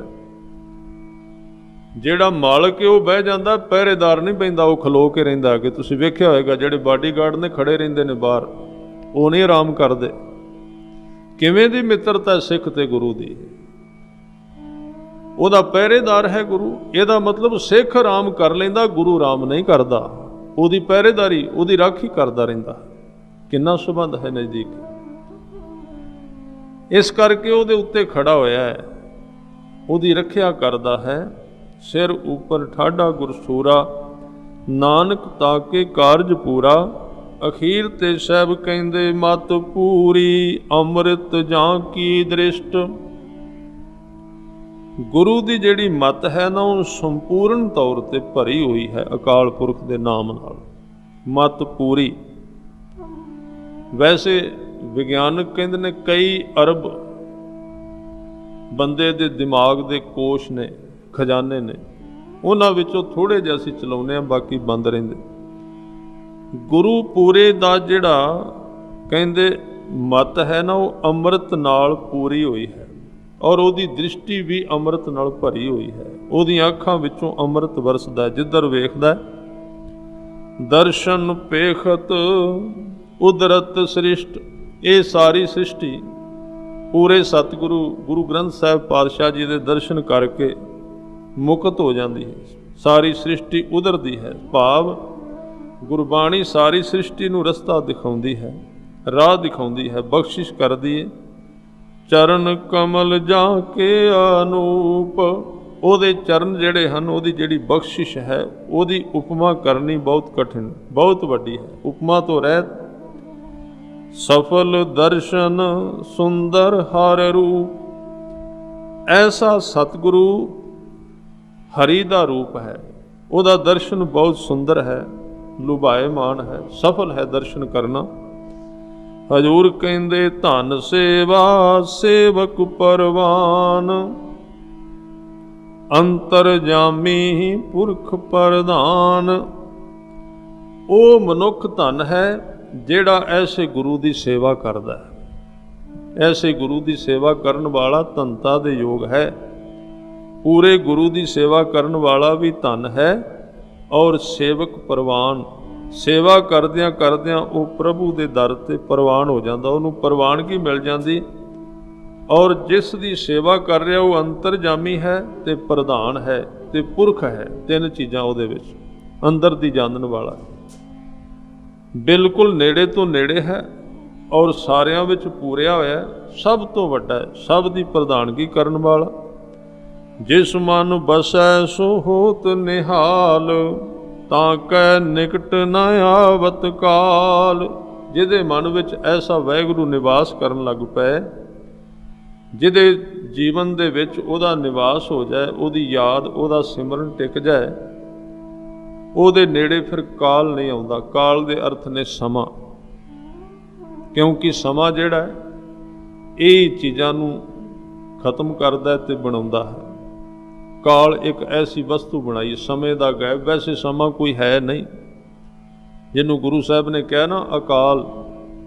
ਇਹ ਸਮਾਂ ਉਹਨਾਂ ਚਿਰ ਜਿੰਨਾ ਚਿਰ ਅਸੀਂ ਇਸ ਸੰਸਾਰ ਦੇ ਨਾਲ ਸੰਬੰਧ ਰੱਖਣੇ। ਸਮੇਂ ਸੰਸਾਰ ਤੋਂ ਪਾਰ ਜਾ ਕੇ ਸਮਾਂ ਨਹੀਂ, ਸਮੇਂ ਤੋਂ ਬਾਹਰ ਚਲਾ ਜਾਂਦਾ, ਅਕਾਲੀ ਹੋ ਜਾਂਦਾ, ਕਾਲ ਤੋਂ ਰਹਿਤ। ਇੱਥੇ ਹਜ਼ੂਰ ਕਹਿੰਦੇ ਨੇ कि ਉਹਦੇ ਨੇੜੇ ਕਾਲ ਆਉਂਦਾ ਨਹੀਂ, ਕਾਲ ਆਏਗਾ ਨਹੀਂ, ਮਿਣਿਆ ਨਹੀਂ ਜਾ ਸਕਦਾ ਉਸ ਨੂੰ। ਉਹ ਕਾਲ ਦੀ ਦੁਨੀਆ ਤੋਂ ਬਾਹਰ ਚਲਾ ਗਿਆ, ਮੌਤ ਉੱਥੇ ਨਹੀਂ ਆਉਂਦੀ। ਅਮਰ ਭਏ ਅਮਰਾ ਪਦ ਪਾਇਆ, ਅਮਰ ਜੋ ਮਰੇ ਨਾ, ਅਮਰਾ ਪਦ ਉਹ ਅਹੁਦਾ ਜੋ ਖੋਇਆ ਨਾ ਜਾ ਸਕੇ। ਸੰਸਾਰ ਦੇ ਅਹੁਦਿਆਂ ਤੇ ਚਿੰਤਾ ਹੈ, ਬੜੇ ਬੜੇ ਅਹੁਦਿਆਂ ਤੇ ਆਦਮੀ ਕੰਮ ਕਰਦਾ, ਉਹਨਾਂ ਦੀ ਚਿੰਤਾ ਬਣੀ ਰਹਿੰਦੀ ਹੈ, ਡਰ ਬਣਿਆ ਰਹਿੰਦਾ। ਜਾਂ ਤਾਂ ਉਹ ਜਿਉਂਦੇ ਜੀ ਕੋਈ ਖੋਹ ਲਏਗਾ, ਤੇ ਜੇ ਜਿਉਂਦੇ ਜੀ ਕੋਈ ਨਾ ਖੋਏਗਾ ਤੇ ਮਰੇ ਨੂੰ ਤੇ ਖਿੱਚ ਕੇ ਲਾ ਹੀ ਲੈਣਾ ਲੋਕਾਂ ਨੇ, ਕਿੰਨਾ ਕੁ ਚਿਰ ਜੀਏਗਾ। ਇਸ ਤਰ੍ਹਾਂ ਇੱਕ ਅਹੁਦਾ ਅਮਰ ਹੈ, ਅਕਾਲ ਪੁਰਖ ਵਾਹਿਗੁਰੂ ਦਾ ਬਖਸ਼ਿਸ਼ ਕੀਤਾ ਹੋਇਆ ਸਿੱਖੀ ਦਾ ਅਹੁਦਾ। ਉਹ ਕਹਿੰਦੇ ਅਮਰ ਅਹੁਦਾ ਹੈ, ਅਮਰਾ ਪਦ ਪਾਇਆ। ਇਹ ਕਿਵੇਂ ਪ੍ਰਾਪਤ ਹੋਇਆ? ਹਜ਼ੂਰ ਕਹਿੰਦੇ ਸਾਧ ਸੰਗ ਨਾਨਕ ਹਰਿ ਧਿਆਇਆ। ਸਾਧ ਸੰਗਤ ਵਿੱਚ, ਗੁਰੂ ਦੀ ਸੰਗਤ ਵਿੱਚ, ਗੁਰਮੁਖਾਂ ਦੀ ਸੰਗਤ ਵਿੱਚ ਮਿਲ ਕੇ ਇਹ ਕਹਿੰਦੇ ਉਹਦਾ ਵਾਹਿਗੁਰੂ ਦਾ ਧਿਆਨ ਕੀਤਾ, ਉਸ ਨੂੰ ਧਿਆਇਆ, ਉਸ ਨੂੰ ਯਾਦ ਕੀਤਾ, ਜਿਹਦੇ ਦੁਆਰਾ ਇਹ ਅਮਰ ਅਹੁਦਾ, ਜਿਹਦੇ ਜਾਣ ਦਾ ਡਰ ਨਹੀਂ, ਜਿਹੜਾ ਕਦੀ ਸਮਾਪਤ ਨਹੀਂ ਹੁੰਦਾ। ਇਹ ਸਾਰੀਆਂ ਦਾਤਾਂ ਜੋ ਇਸ 22ਵੀਂ ਅਸ਼ਟਪਦੀ ਵਿੱਚ ਗੁਰੂ ਅਰਜਨ ਦੇਵ ਪਾਤਸ਼ਾਹ ਜੀ ਨੇ ਬਖਸ਼ੀਆਂ ਨੇ, ਸਤਿਗੁਰੂ ਕਿਰਪਾ ਕਰਨ ਇਹ ਦਾਤਾਂ ਸਾਡੇ ਜੀਵਨ ਵਿੱਚ ਵਸਣ, ਜੀਵਨ ਸਫਲ ਹੋਵੇ। ਇੰਨੀਆਂ ਬੇਨਤੀਆਂ ਪ੍ਰਵਾਨ, ਬੇਅੰਤ ਪ੍ਰਕਾਰ ਦੀਆਂ ਭੁੱਲਾਂ ਦੀ ਖਿਮਾ। ਵਾਹਿਗੁਰੂ ਜੀ ਕਾ ਖਾਲਸਾ, ਵਾਹਿਗੁਰੂ ਜੀ ਕਾ ਖਾਲਸਾ, ਵਾਹਿਗੁਰੂ ਜੀ ਕੀ ਫਤਿਹ। ਗੁਰਮੁਖ ਜੀਵਨ ਕੋਰਸ ਸੰਬੰਧੀ ਕਿਸੇ ਵੀ ਤਰ੍ਹਾਂ ਦੀ ਜਾਣਕਾਰੀ ਲਈ ਸਾਡੇ ਨੰਬਰ 9815 78122 ਤੇ ਆਪ ਜੀ ਸੰਪਰਕ ਕਰਕੇ ਕੋਰਸ ਪ੍ਰਤੀ ਜਾਣਕਾਰੀ ਪ੍ਰਾਪਤ ਕਰ ਸਕਦੇ ਹੋ। ਕੋਰਸ ਕਰਨ ਦੇ ਜੋ ਤਰੀਕੇ ਹਨ, ਆਪ ਜੀ ਡਾਕ ਰਾਹੀਂ ਕਿਤਾਬਾਂ ਮੰਗਵਾ ਕੇ ਆਪਣੇ ਘਰ ਬੈਠੇ ਇਹ ਕੋਰਸ ਕਰ ਸਕਦੇ ਹੋ, ਜਾਂ ਫਿਰ ਵਿਦੇਸ਼ਾਂ ਵਿੱਚ ਜੋ ਸੰਗਤਾਂ ਹਨ ਜਾਂ ਜੋ ਪੰਜਾਬ ਤੋਂ ਦੂਰ ਹਨ, ਉਹਨਾਂ ਲਈ ਗਿਆਨੀ ਜੀ ਵੱਲੋਂ ਆਪਣੇ ਨਾਮ ਤੇ ਜੋ ਵੈਬਸਾਈਟ ਹੈ www.gyanikulwantsingh.com, ਇਸ ਵੈਬਸਾਈਟ ਉੱਪਰ ਤੁਸੀਂ ਔਨਲਾਈਨ ਵੀ ਕੋਰਸ ਕਰ ਸਕਦੇ ਹੋ। ਗੁਰਮੁਖ ਜੀਵਨ ਕੋਰਸ ਦੀ ਰਜਿਸਟ੍ਰੇਸ਼ਨ ਕਿਸ ਤਰ੍ਹਾਂ ਕਰਾਉਣੀ ਹੈ ਜਾਂ ਕਿਤਾਬਾਂ ਮੰਗਵਾਉਣ ਲਈ 9815 78122 ਉੱਪਰ ਕਾਲ ਕਰਕੇ ਤੁਸੀਂ ਸਾਰੀ ਜਾਣਕਾਰੀ ਪ੍ਰਾਪਤ ਕਰ ਸਕਦੇ ਹੋ ਜੀ। ਵਾਹਿਗੁਰੂ ਜੀ ਕਾ ਖਾਲਸਾ, ਵਾਹਿਗੁਰੂ ਜੀ ਕੀ ਫਤਿਹ।